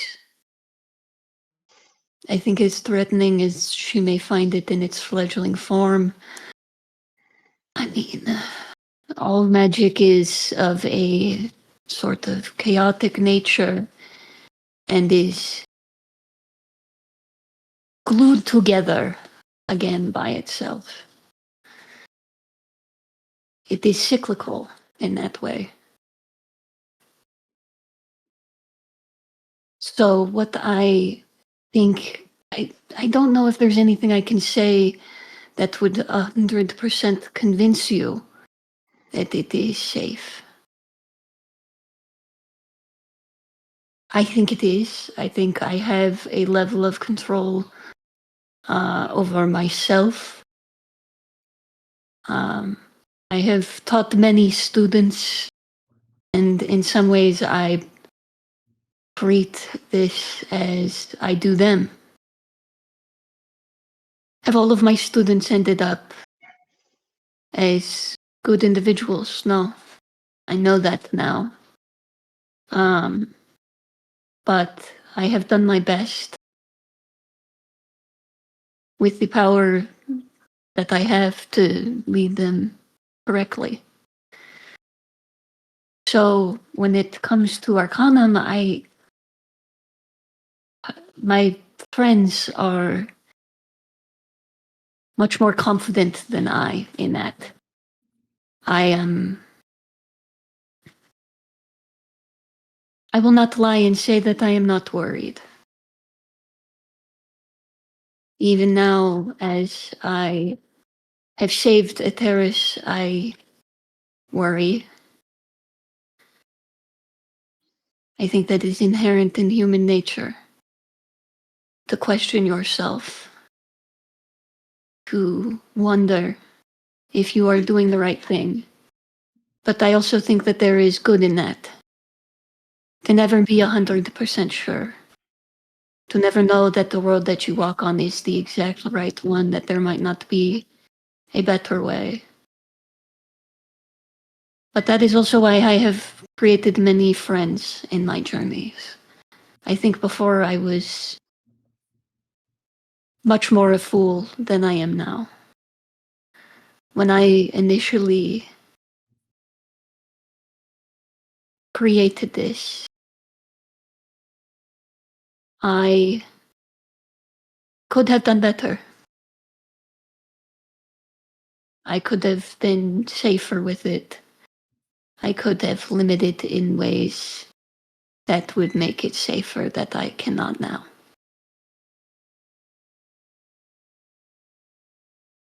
But should it be destroyed? Should I lose its ability to teach it? And ultimately, it is your decision, but I think I have the right to try. I will do my best. No more can be asked of me.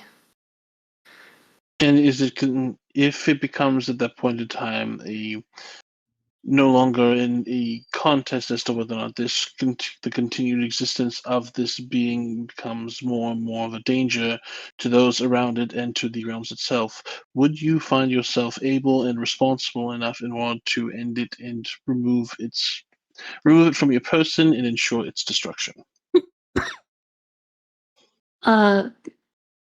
I do not know how much you know of me. I am not presumptuous enough to think myself consistently noticed by the gods, if at all.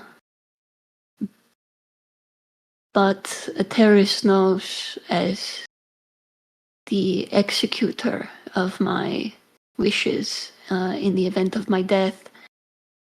I have personally chosen to have my soul eradicated so that it may never enter the realm of the gods. So, whether it is a concern in the future or after, I don't know if that assuages some of your fears.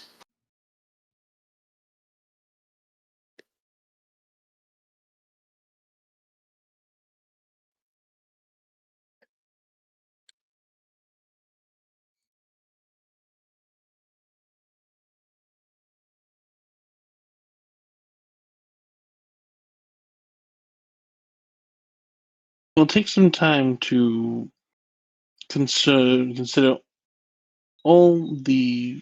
I'll take some time to consider the proclamations made, as well as also to gather a few additional facts. As such, you and your compatriots are requested to remain here within the time frame until such an education has been made.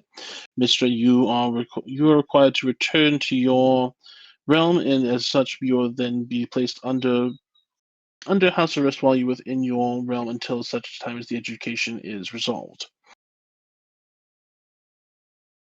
They snap their fingers, and 3 cots, as well as also furnishings for the cots themselves, as well as also food and drink appear on the table, as well as also light reading materials, writing materials, and a small lamp before Helm turns to Mistra. If you would please join me while I continue to gather the various different pieces of information that is necessary for this adjudication.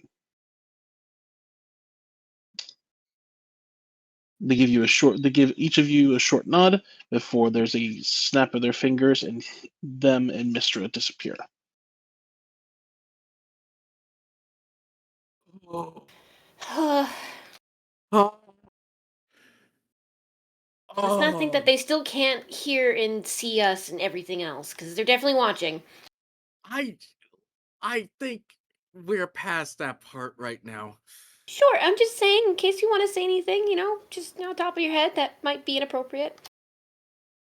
I'm more concerned about a discovery that was made. What? You saw what happened with me, right?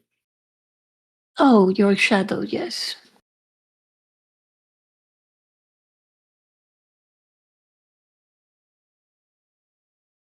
You know, it seems the more that I learn about me, the more lost I become.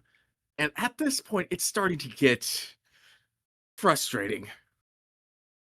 Self-discovery is a lifelong journey that reveals many truths about one hidden. Don't give me that sage bullshit. And I just trudges over to a cot and just lays down.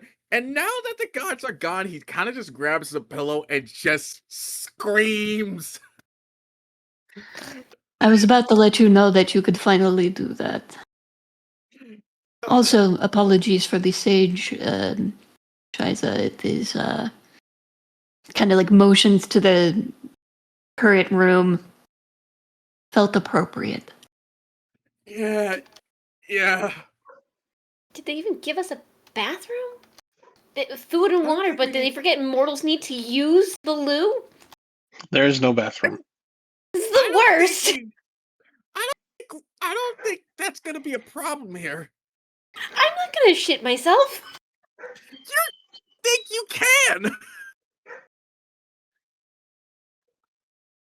Okay. So if we get dropped off, not just where we are, but when we are, we're technically still frozen in time. No, I don't think we are anymore. What? I don't think that we are. When we left, time began to move again. So have we just been displaced? It is likely. I really hope we get put back in the wind before this trail runs cold. Okay, Just looking at the specifics of this.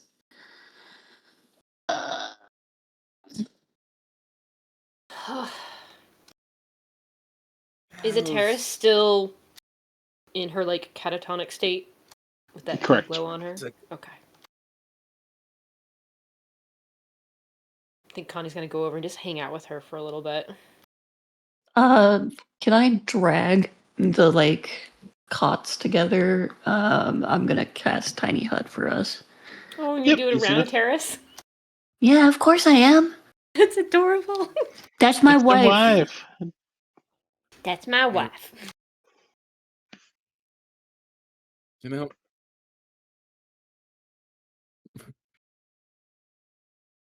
Use my last 4th level slot on that. Okay. And then I'm going to bed because I'm exhausted. All right. If Can- you'll want to settle down, you can take a short rest if you would so like. I was gonna think- do that. Can he what was I gonna say? Write in the journal and it still be there? Yeah, I mean, I'm assuming so. Okay. He just needs to write down his thoughts. Alright.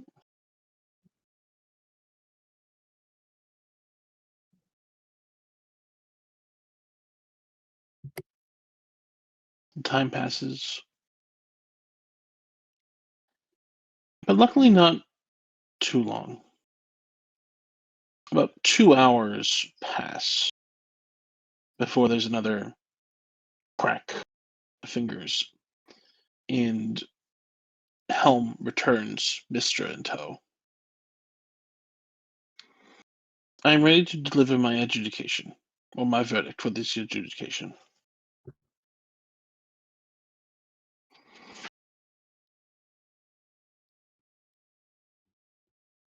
By traveling to the various different places in which such acts have been noted by the group known as the Mocked, it has been decided that Allegan Hugh shall retain possession of the particular entity known as both Arcanum and as Dave at this point in time. God damn it. Ryan can't stop but just like snicker. It's canon! That is out loud, by the way. That's not out of character. And as such, the body of a terrace is for a period of time shall be placed under a temporary observation period while the effects of the lingering magic from Arcanum take place upon their body. During this time period, Mr. will no longer be allowed to interfere with the individuals of the Mott for a period of 3 years. For a period of 3 years, until such a time it is fully understood the full effects of the effects of Arcanum upon the body of a terrace have run its course.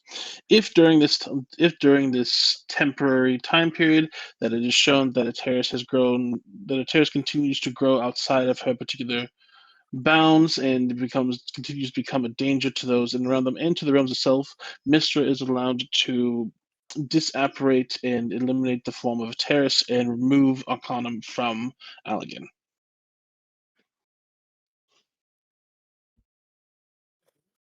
As such, for this period of time, the mocked are considered to be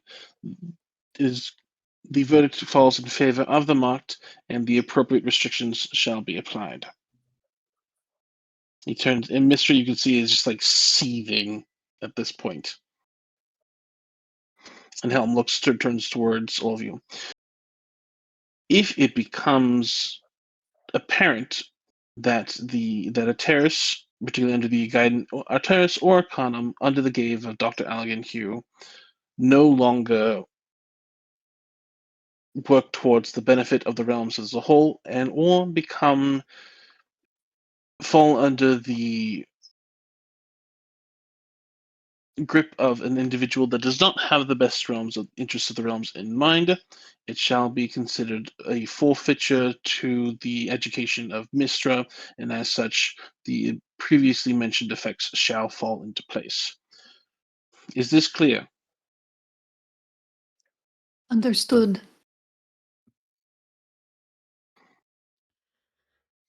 As such, you shall all be returned to the place in which you had been spirited away.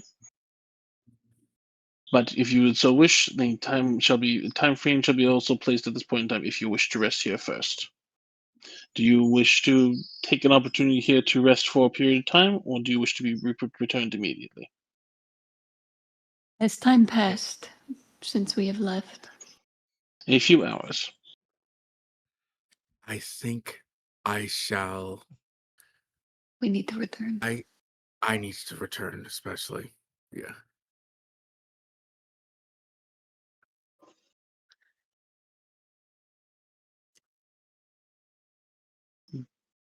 Is it possible to send us to 2 different places? Or we do exactly where we were left off. You will return to exactly where you departed the mortal plane. But as such, first, you see them lift a hand, and that faint shell of bluish light fades away from a terrace, and that light from Allegan then suffuses into her form and body. A terrace. Yeah. Mama's bank. You find yourself flickering and wandering in this dark at this point in time, traversing through jungle and swampland. The tree of whispers has fallen far behind you at this point in time, and the faint trail is the only thing following you, allowing you to make headway through the jungle at this point. When you catch sight of a faint light, Allegan, what color is this light?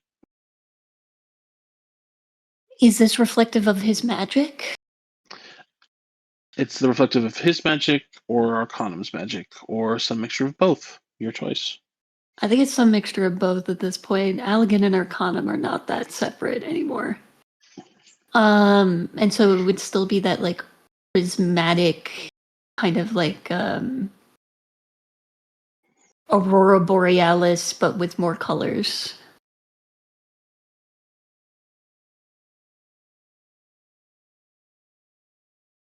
You see this prismatic Aurora Borealis, like shifting hue of colors as flickering in the distance, almost like a faint spotlight, shifting and turning around and around and around, while a faint bluish glow encompasses all of it. Do you head towards this light?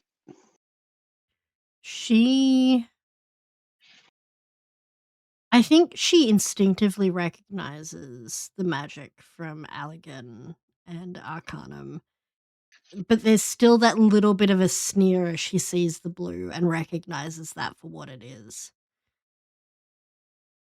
She's going to take another look around to see if there is any trace of Sidis before following after it. Make a perception check.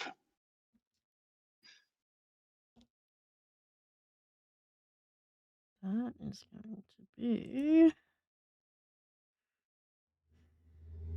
That is going to be a 30 because I rolled a natural 20. 30.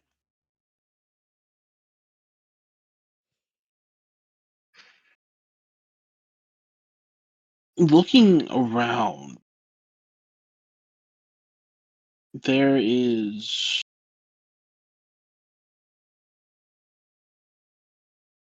no sign of Sidis, which is strange. This is you get the feeling that this is kind of like on the edge of his realm. Mm. But there is no sign of him.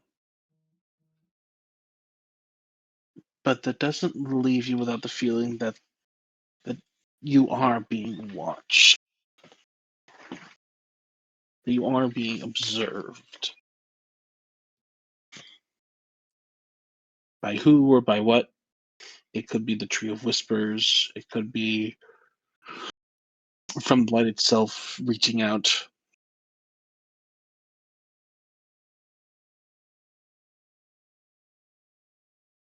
But you don't see Sidis anywhere, or at least any reflection of his magic anywhere. I think she sort of accept that there is part of her instinct that sort of says to call out, but she's not going to because she's already said that once she's out of here, she wants to meet with him.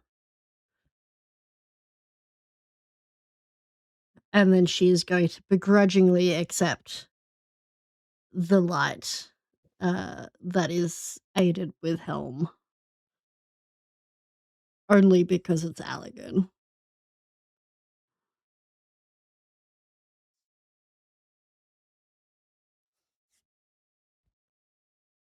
Algan, you watch as the terrace's chest begins to rise and fall as the magic seeps into her. And you see that wound in her chest close. Fully and finally.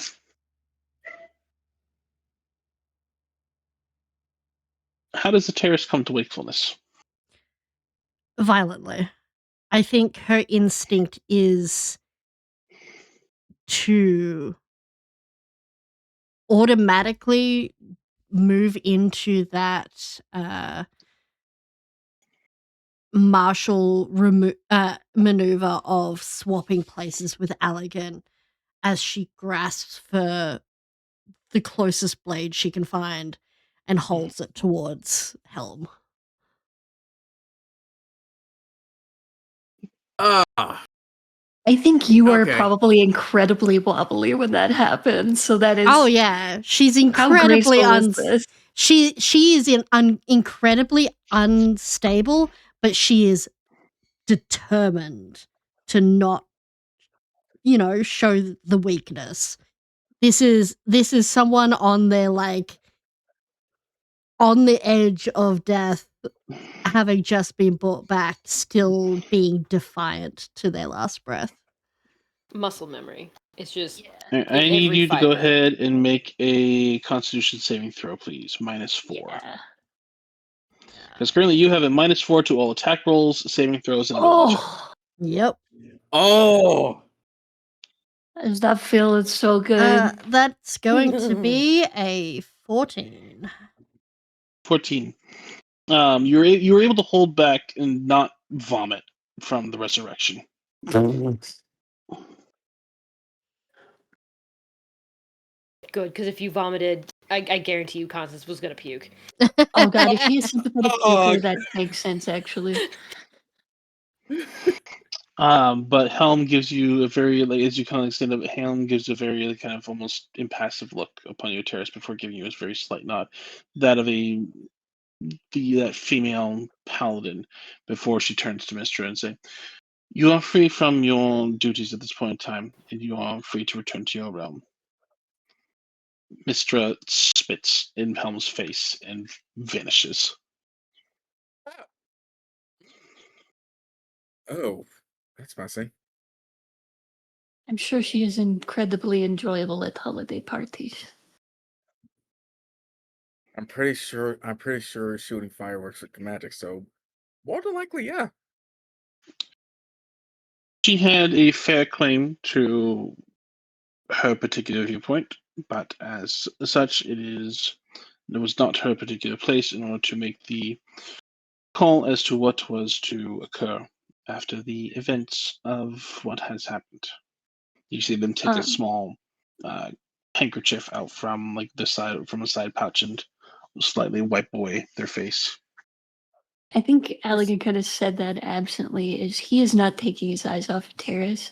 And is the Terrace paying him any mind, or is she just full contact on Helm? No, she is just full sort of. She's not preparing to lunge at Helm. It is very clear that she has the blade up facing at Helm to create some kind of separation between her and them. Ryan's just gonna slowly slide into the POV in front of Helm. Just hi.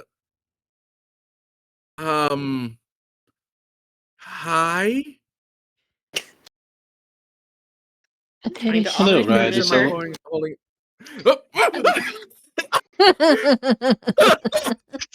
let's maybe let the doctor take care of it.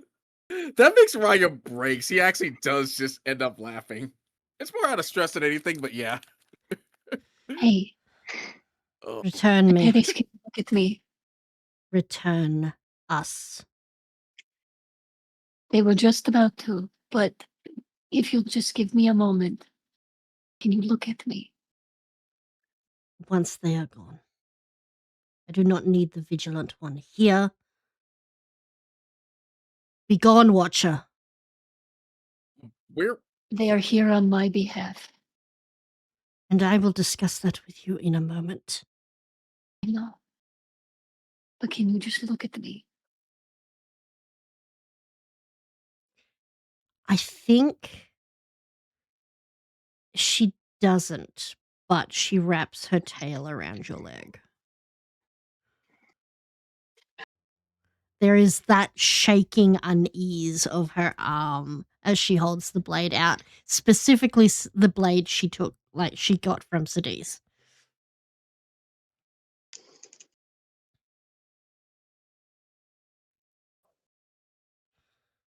Terrace, You I have done know. what was asked of you, Watcher. Leave us.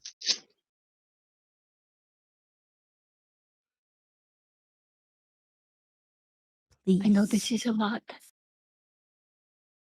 I know I have a lot to explain, but I need you.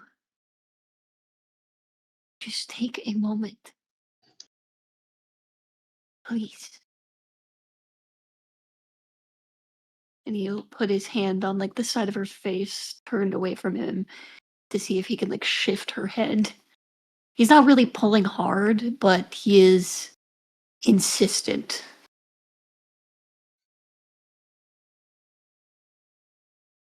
Constance and Raya will have your back.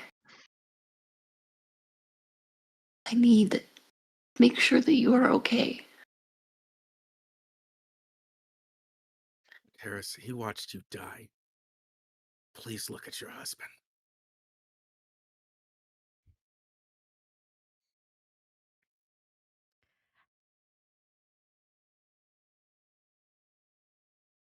I think there is that moment where she really doesn't want to take her eyes off Helm.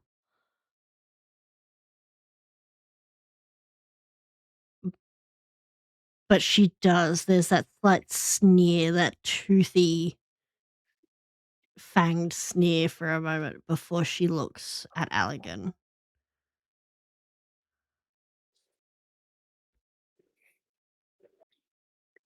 Does the terrace look different at all in her I was- eyes? I was about to ask that. Make an investigation check. Yup. Actually, this will be a medicine check. Okay. 16 plus 7, so 23. 23.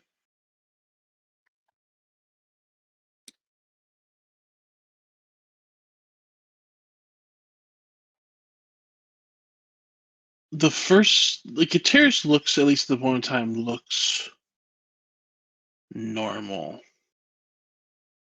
But when they turn and look at you in their eyes, at first you think it's the sclera that are just pitch black. But it's not. Her sclera are filled with tiny stars.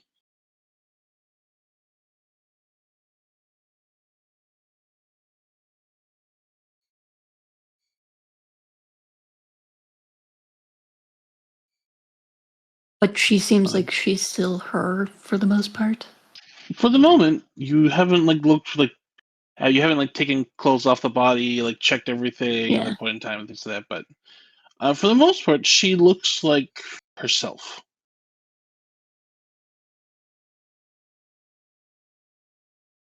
I think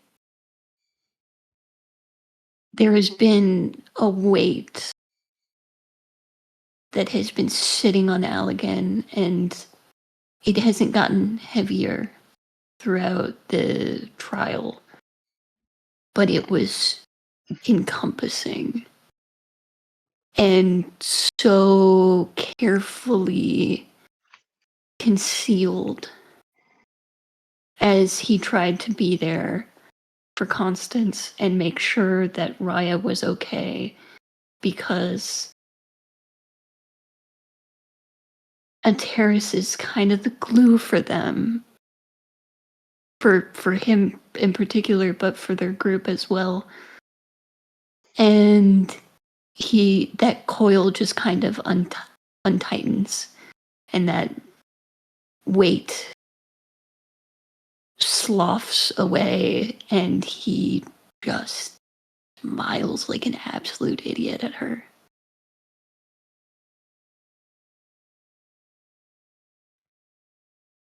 Hey.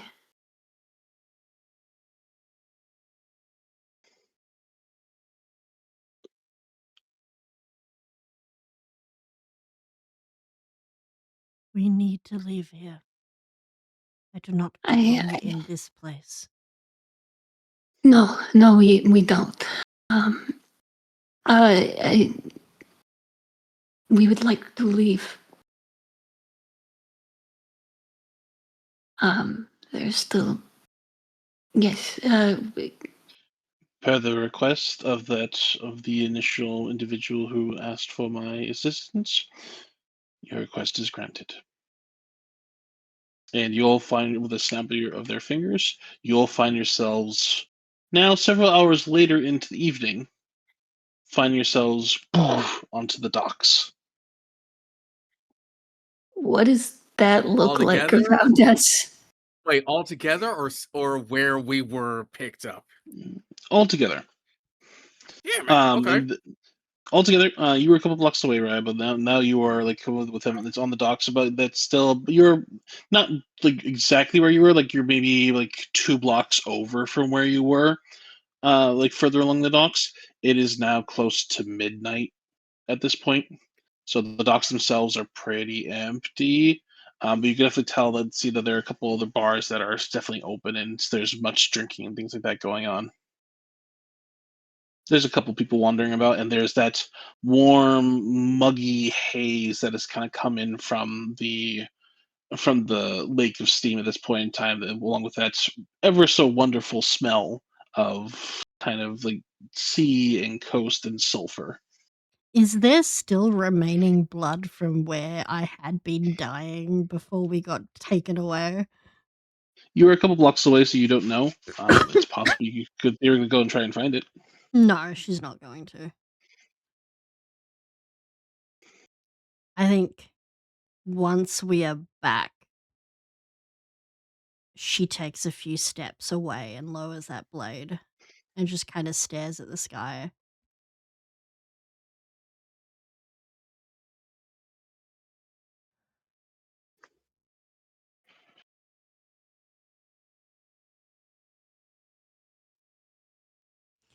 Allegan, what deal did you make? No deal. You called upon Helm. As a adjudicator. You were asleep for that bit, but and as he says asleep, there's kind of a twitch. Allegan, I was dead. I was about to let myself be taken by the tree. You see, he flinches. No, I saved you, and Mistra interceded. She wished for my, she wished, and you see that, like, his hands are shaking as the just enormity of what happened gets to him. And up until now, in every emergency situation, there has been a professional nature to Allegan that when things hit the fan, he steps in. And that's not a thing right now. Whatever limit that he has been fucking put through the roof or through the cellar, or both. As he just kind of stares into the middle distance, kind of looking at you, Ateris, but also not looking at you at all. She wanted the Arcanum. Me. And they wouldn't take no for an answer, and when I tried, she would have killed us both. So you Or called worse. Helm. For his judgment.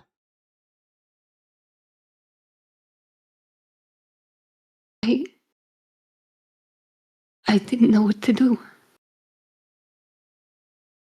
There is a deep, shaking breath. She's still not quite looking at you, I don't think. But there is a deep breath and then a sigh. He made the right choice by talking to Helm. Though, I will be glad if I never lay eyes on that being again.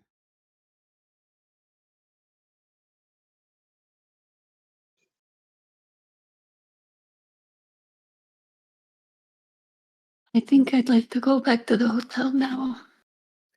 Yeah. Hey, Connie, Yeah. could you make sure they get back okay? General too? Are you not coming back with us? I'll be back. I'll be back along shortly. Don't worry, I'm not gonna do anything stupid, but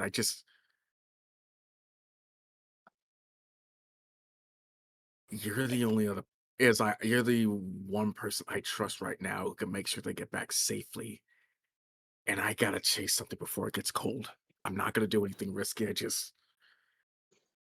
shouldn't have been in that situation in the first place, and I want answers. Okay, I'll take care of him as best I can, but you should... Here, take this. You should stay warm. And she takes off her Cape of the Mountebank cloak, and she's gonna, like, spin it over your shoulders. We're almost hitting dawn. I'm sure it's gonna reset soon, so you'll be able to use it. I think. Okay. Yeah. Okay. All right. So, it was like, so if anyone tries to give you shit, they're not there. Ignore them. I'm pretty sure I'm pretty sure at this point it's had enough where someone is not going to be safe, and it's. I should have also mentioned this to everybody. Everybody that had expended charges on magical items, those charges are refreshed because of the presence of you'll had Good to know. because of the presence you'll had to deal with Mistra. Oh, interesting. Okay. All of our magical items were like... Basically. Delicious. Okay. So, wait, all of them are recharged? Yes. Getting at full charges of the accelerator. Check. Damn. What does that do? Oh, don't worry about it. Oh, wait. He's a magnetic slingshot. That means the charm of the Holly King is recharged too. Yes, it is. Don't you have someone to find right now? Rise is like playing with all of this stuff. He's like, oh my god, this is great. Oh my god, this is great. Weren't you just leaving? No. Raya is leaving. D3 the player is is ecstatic. Raya is locked the fuck in. He is gonna go ahead and head off. Before he does, he's going to activate his armor and cast what is it? I cast a Longstrider on himself because of the rune that Allegan gave him.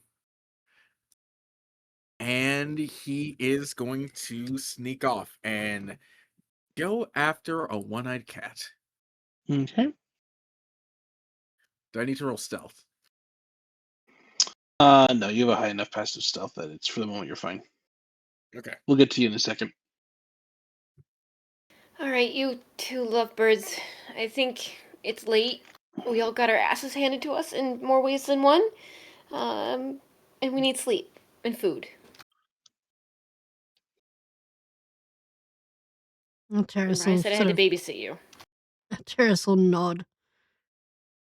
Kind of look at you a little bit with like a raised brow at the babysitting comment before giving Tenoril a bit of a pat. Come on then. Tenoril gives a soft whine and kind of like stays close to you as you're going.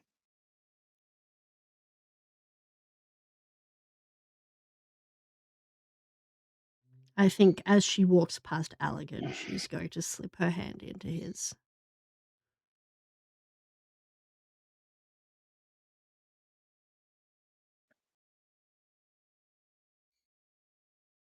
I think he just kind of follows in that kind of fugue.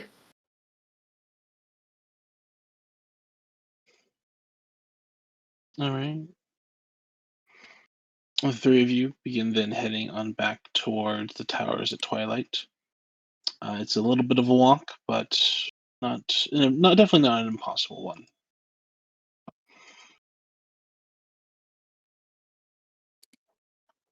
While this is going on, Raya, you go ahead and make an investigation check for me. Well, that's the question. How are you finding your quarry at this point?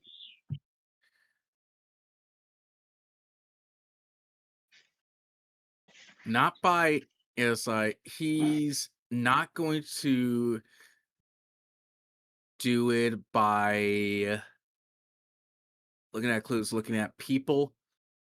For the brief moment, he was able to actually catch a scent on him. So he's going to rely a little bit more on his sense of smell and where a sailor would rest his head.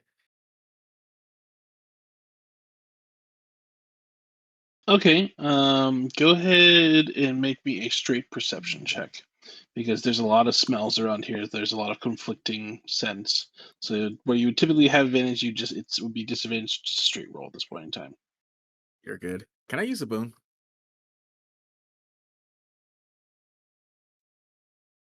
That's not up to me. That's up to you and your Go compatriots. for it. Yeah. Okay. Yeah, go for it.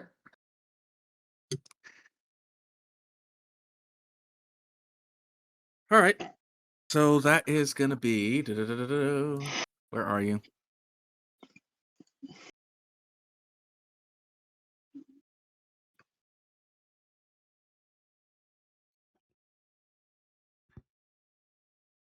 That's 26 plus 3, so that's 29. 29. Takes a bit of time, but you are able to catch this scent and following it around. It goes for about maybe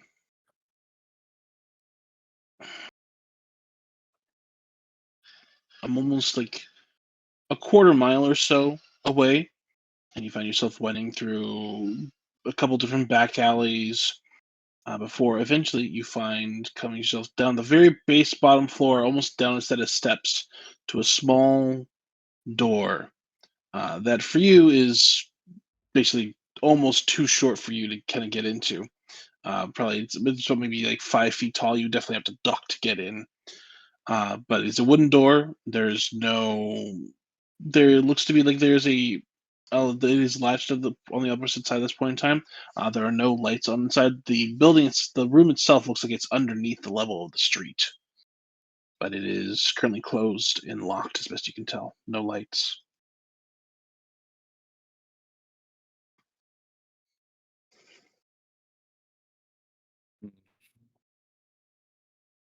It wouldn't be that easy. Are there any other ways inside?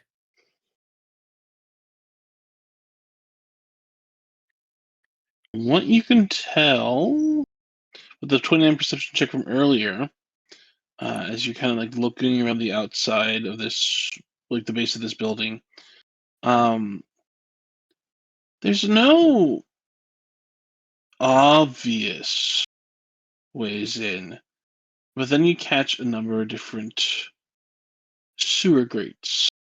You see what looks to be like kind of like a piece of plywood that's kind of slipped over a partially open drain. There's no like actual like door. There's no other actual like doors or windows, but there's a lot of places where one could probably like get in through either perhaps maybe a broken down wall or cracked grate or something like that. That with a little bit more finagling would allow entry. Right. Raya's gonna make sure that no one's paying attention to him, and he's gonna go for it after making sure he doesn't slip his hand under it, and I don't know, like a fucking bear trap goes under his fingers. Right? He's Through the front door? learning. What do you say? Through the front door or through one of the different side entrances? The different side entrances after checking for traps. Okay, go make an investigation check. I can work. What? You get a nat 20. Yeah. Fuck yes. You don't find a bear trap, but as you do like kind of slide a finger under it, there's like this very faint scent or like feeling of what feels like a very tight tripwire. And you give it a slight cut, and you hear a very heavy object on the other side comes down, and you feel like kind of a rush of air from against your fingers. And you Right. slide open the door at that point in time, and you see what looks to be like a large.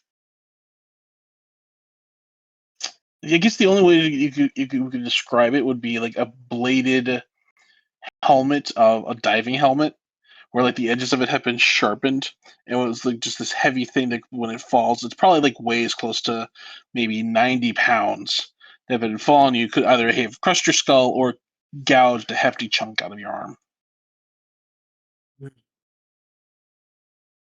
I was like, well, figured as much. Raya figures that he knows that someone is here.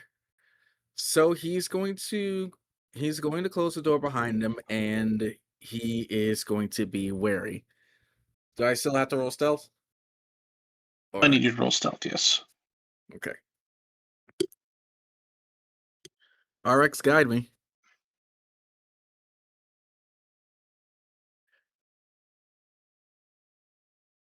I did not remember that I have plus 13 to this. And advantage. So that is going to be 31. 31. Okay.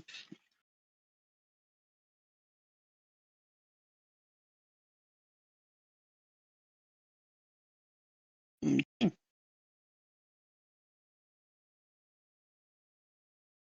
You make your way into the building, and it's only a couple rooms, it looks like.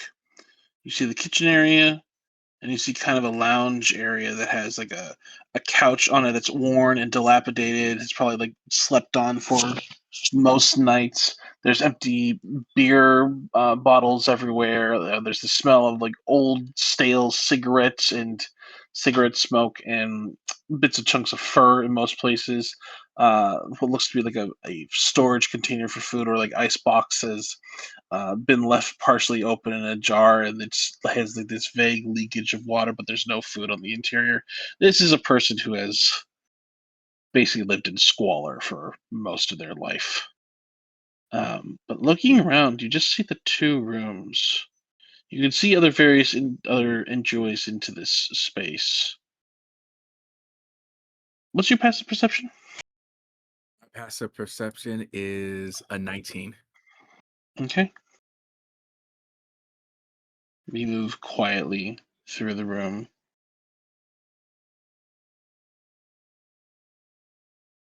And then you very vaguely see it. The edge of a trapdoor that was probably uncovered recently by a rug.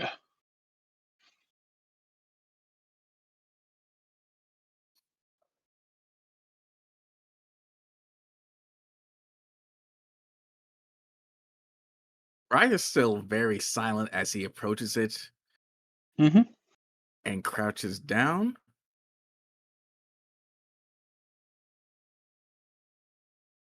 And then he gives a very peculiar knock that he learned from Norik. Almost a barber's knock, but not quite. I'm not here to kill you, but I really don't like having to set off more of your traps.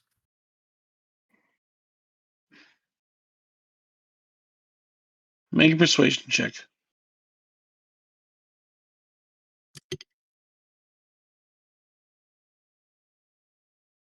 Persuasion is 19.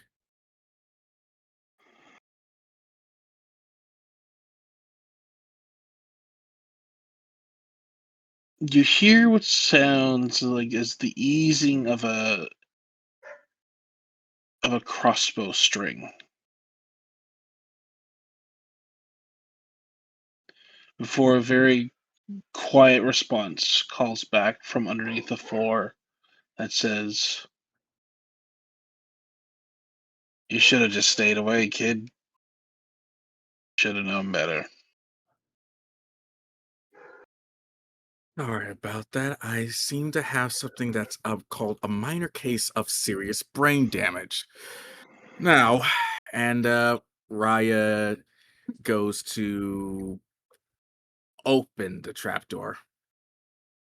You open the trapdoor, and you see, looking down, what looks to be like a short ladder leading down into a much more well lit and decorated room. At the base of it will appears to be a one-eyed tabaxi cigar hanging out of their mouth, and looks to be one of the largest crossbows you've seen that has four arrowheads. That has four bolts set into it, while in the center looks to be like a heavy spike. What are you trying to kill? What are you trying to kill with that thing? A loxodon? Whoever might be coming down the stairs, you idiot, come on in All right. Raya is and like shut it Raya and does, shut the door and behind he you. shuts the door. He does shut the door behind him. And the tabaxi grunts and goes over to what looks to be a nearby work table where you can see at that point in time they're putting together something at this point. So, but you could see much of this room has been packed up at this point in time. Like you can see there's a bunch of different satchels set off to one side, a backpack that looks like it's getting prepared to depart. So I'm not staying one for in this town anymore. I think it's time that I take a bit of a leave of absence, if you get my drift. You should probably think about moving on too soon if you got out of that. You're you're usually a lot is like a lot more careful about this. Yeah, well, it got to move fast. If coin paid well, and at this point in time, I think it's better. I'm not necessarily the biggest fan of those who are running the show in town right now, so I think I'm going to take it to a different place. Pardon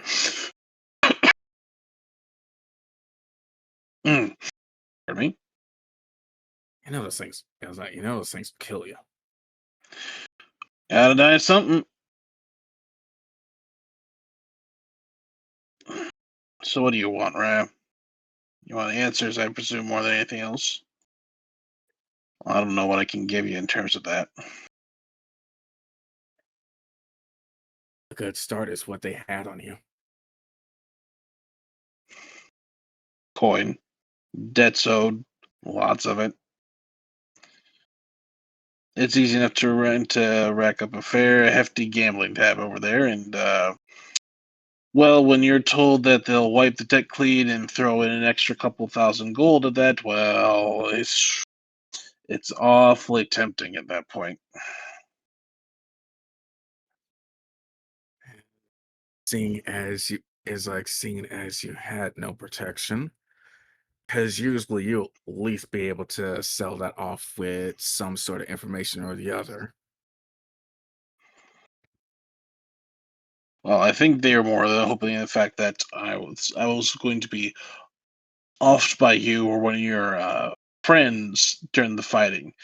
So I made out with what I could, picked up my fair share along the way, and then I said, "Sayonara, kid." And I like you well enough, but I like myself more.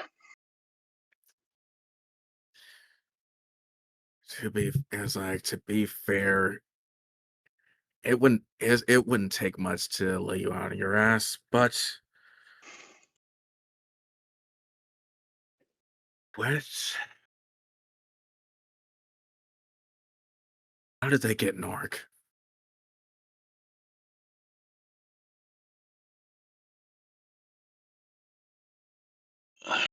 I got Norik because he has his big old sense of honor and of doing right by people in of all different shapes, sorts, and sizes, and trying to make a better world for folks to live in. Half the time, it just causes more of a disturbance than anything else. And yet here you are, still friends with the Bleeding Heart. Bleeding Heart's a good name for him. I, as far as I know, they got him because they set a trap for him that he couldn't refuse.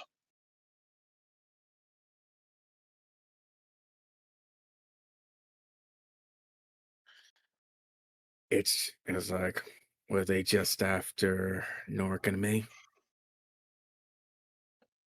No, I think you've become more a thorn in their side as of late. But no, the Norik, they've had an eye on for a while, but he's always proved to be a slippery one in the process.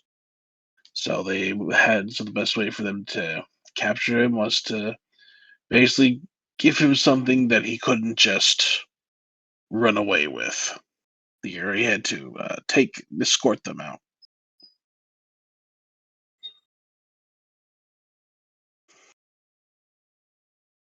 I'm sure you've heard the various different stories of kids and the like going missing. Yep. Lived it too. And what better way than to get soft-hearted Norik than to round up a bunch of kids and tell them exactly where they're gonna be, so that he feels the honorable need to go and rescue them.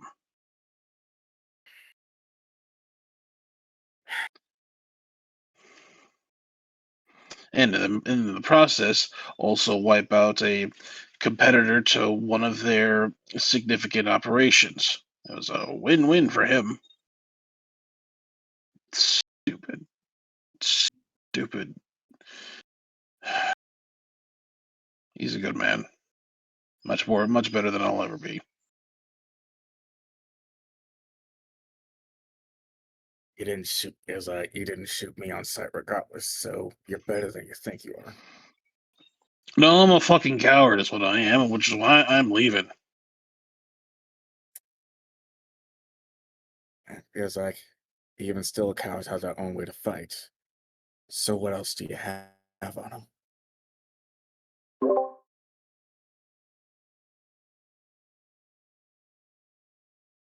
He gives you a look over. There's infighting amongst the various different ranks of the Zentrim of late. They're not being all chummy right now. In particular, Viper's a nasty piece of work. She takes a bit more happiness in removing obstacles from her path than even some of the more hardened cases tend to like. But it's also that same fear that kind of keeps them in line currently. You watch out for her. She's more than happy to stick a knife in you and then just watch the toxin eat you from the inside out. I was on the receiving end of that too. Yeah, you're lucky you're a Tenebrine. I mean, anyone else would be more than happy to have that just pull and eat you from the inside out. Once saw her stick a knife into someone and release a spell in it, had maggots crawling out of his ears until it just ate him from the inside. That's a terrible way to go. But yeah, you said that she ran on fear. I wonder how they would react if they knew that she was the one who ran away scared from a spoiled rich kid. Yeah. Well, it probably only go so far unless you actually, removed her from the thing. Plus, then it doesn't necessarily mean they're not still gonna book it themselves or otherwise. Last thing I can tell you is that Norik's kept down the basement levels of one of these factories that they got in terms of for color dyeing and processing places. He's not the only one though. There's a other handful of other individuals, and still they're making him not even. It's not a slave trade or anything else. Of what I know, it's at least they've described it as a repurposing facility.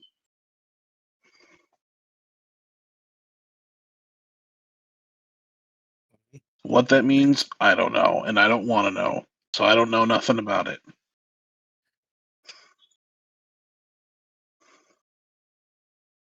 You know what? It's fine. I think we have a few leads on us anyways. You just confirmed it. So now it's just a matter of what we do from there. And I think the name Canton wasn't thrown around at all, was it?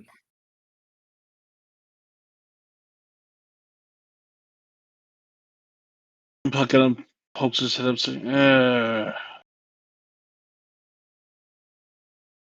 no, not of late. We've been hearing some rumors that there's been some finagling of and shifting around of heads within over in Black Blade, but nothing here. Okay. All right. So we're dealing with an old, old gang of liars, thieves, and murderers and grifters. But Yeah, but it's a new blood coming in that wants to rustle some feathers. anything about them? They play dirty and they play mean.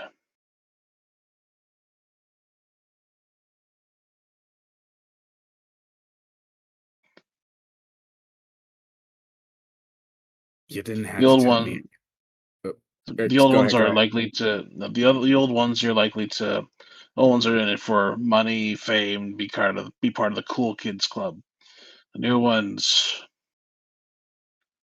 they're out to. There's something that they believe in, and that's the scary thing.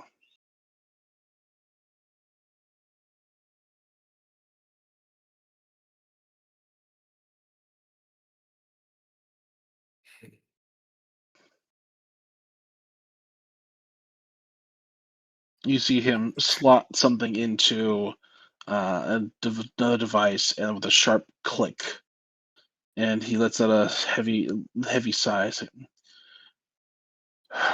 All right, I'm leaving. I'm out of town, and right, as much as I like you and like Norik, you two ain't ever gonna see me again.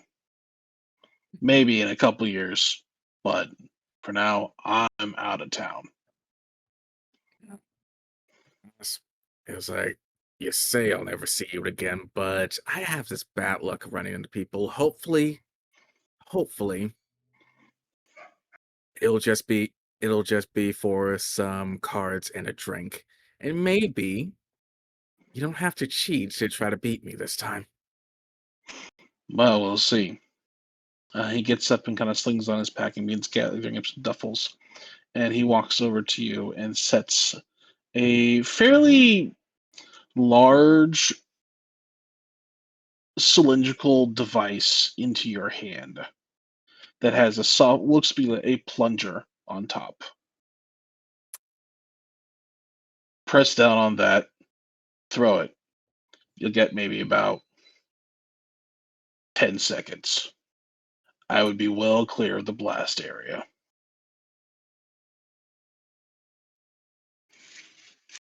What? How would he feel about Raya putting two and two together in about 1 second and just the neuron activated wide tooth-filled grin that pops on his face from before he gets it together? It's like, Nope, be sure, nope. make good Don't tell me. Don't tell me. I don't want to know. I don't want to hear it. I'm leaving. If you want to blow up a city block, that's on you. I'm out of here. Your feels like later, skaters. See you, Right. kid. All right. And with that, Raya is going to slip out the way he came and make sure no one follows him. Are you heading back to your compatriots?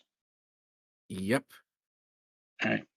You head back to the towers at twilight, where your compatriots have been now for probably about half an hour or so.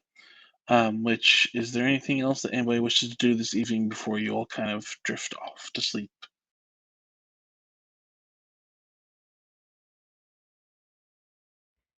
I might try and set I don't remember if I have alarm. I don't think I do.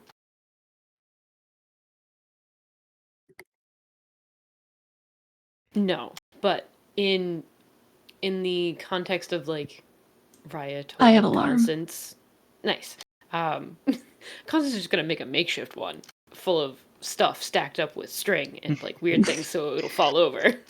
In front of the main door, in front of Constance's door. Main door Main door. and windows. All right, fair enough. It's just to basically prove that she's upholding her promise of protecting the other two in the silliest Fair. way. Out here trying their absolute darndest. Yes. I think- Terrace and Elgin. I think Ateris does want a conversation with Allegan, but that can wait till next session. I Is think it- we will wait I until. think it will be a lengthy one. Yeah, we'll hold on until the next one.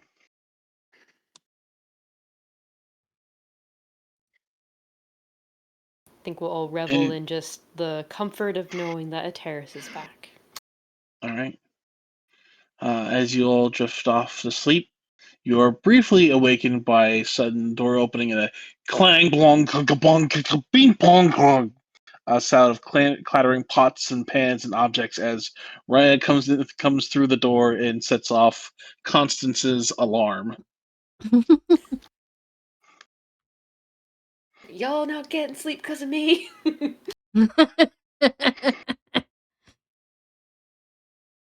But quickly enough, the door closes, and as you all head off to various different places to have an evening's respite, we will leave it there for tonight.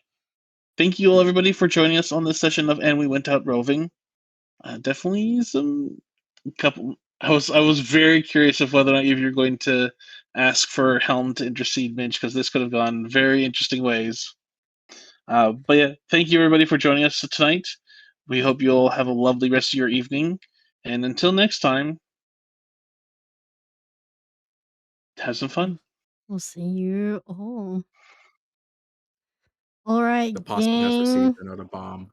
The possum. Yes, has the possum. received another bomb. Oh, the possum has received a bomb. Huzzah! I think he will tell everybody about this later, not tonight. Elegant cannot take any more surprises right now. I'm so sorry about the pots and pans.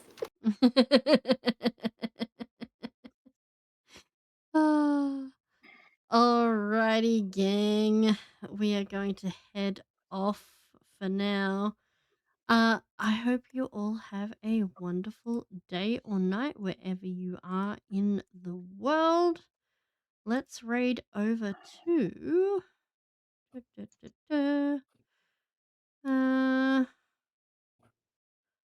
Let's raid over to Roll Propelled Gamers. They're playing Spell Hearts, episode 12. Ooh. I will be live tomorrow with commission work. I will be live for the rest of the week with commission work and art.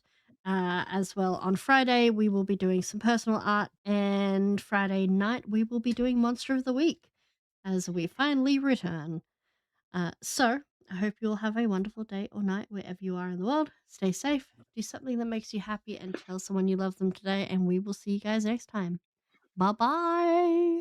Bye. Bye.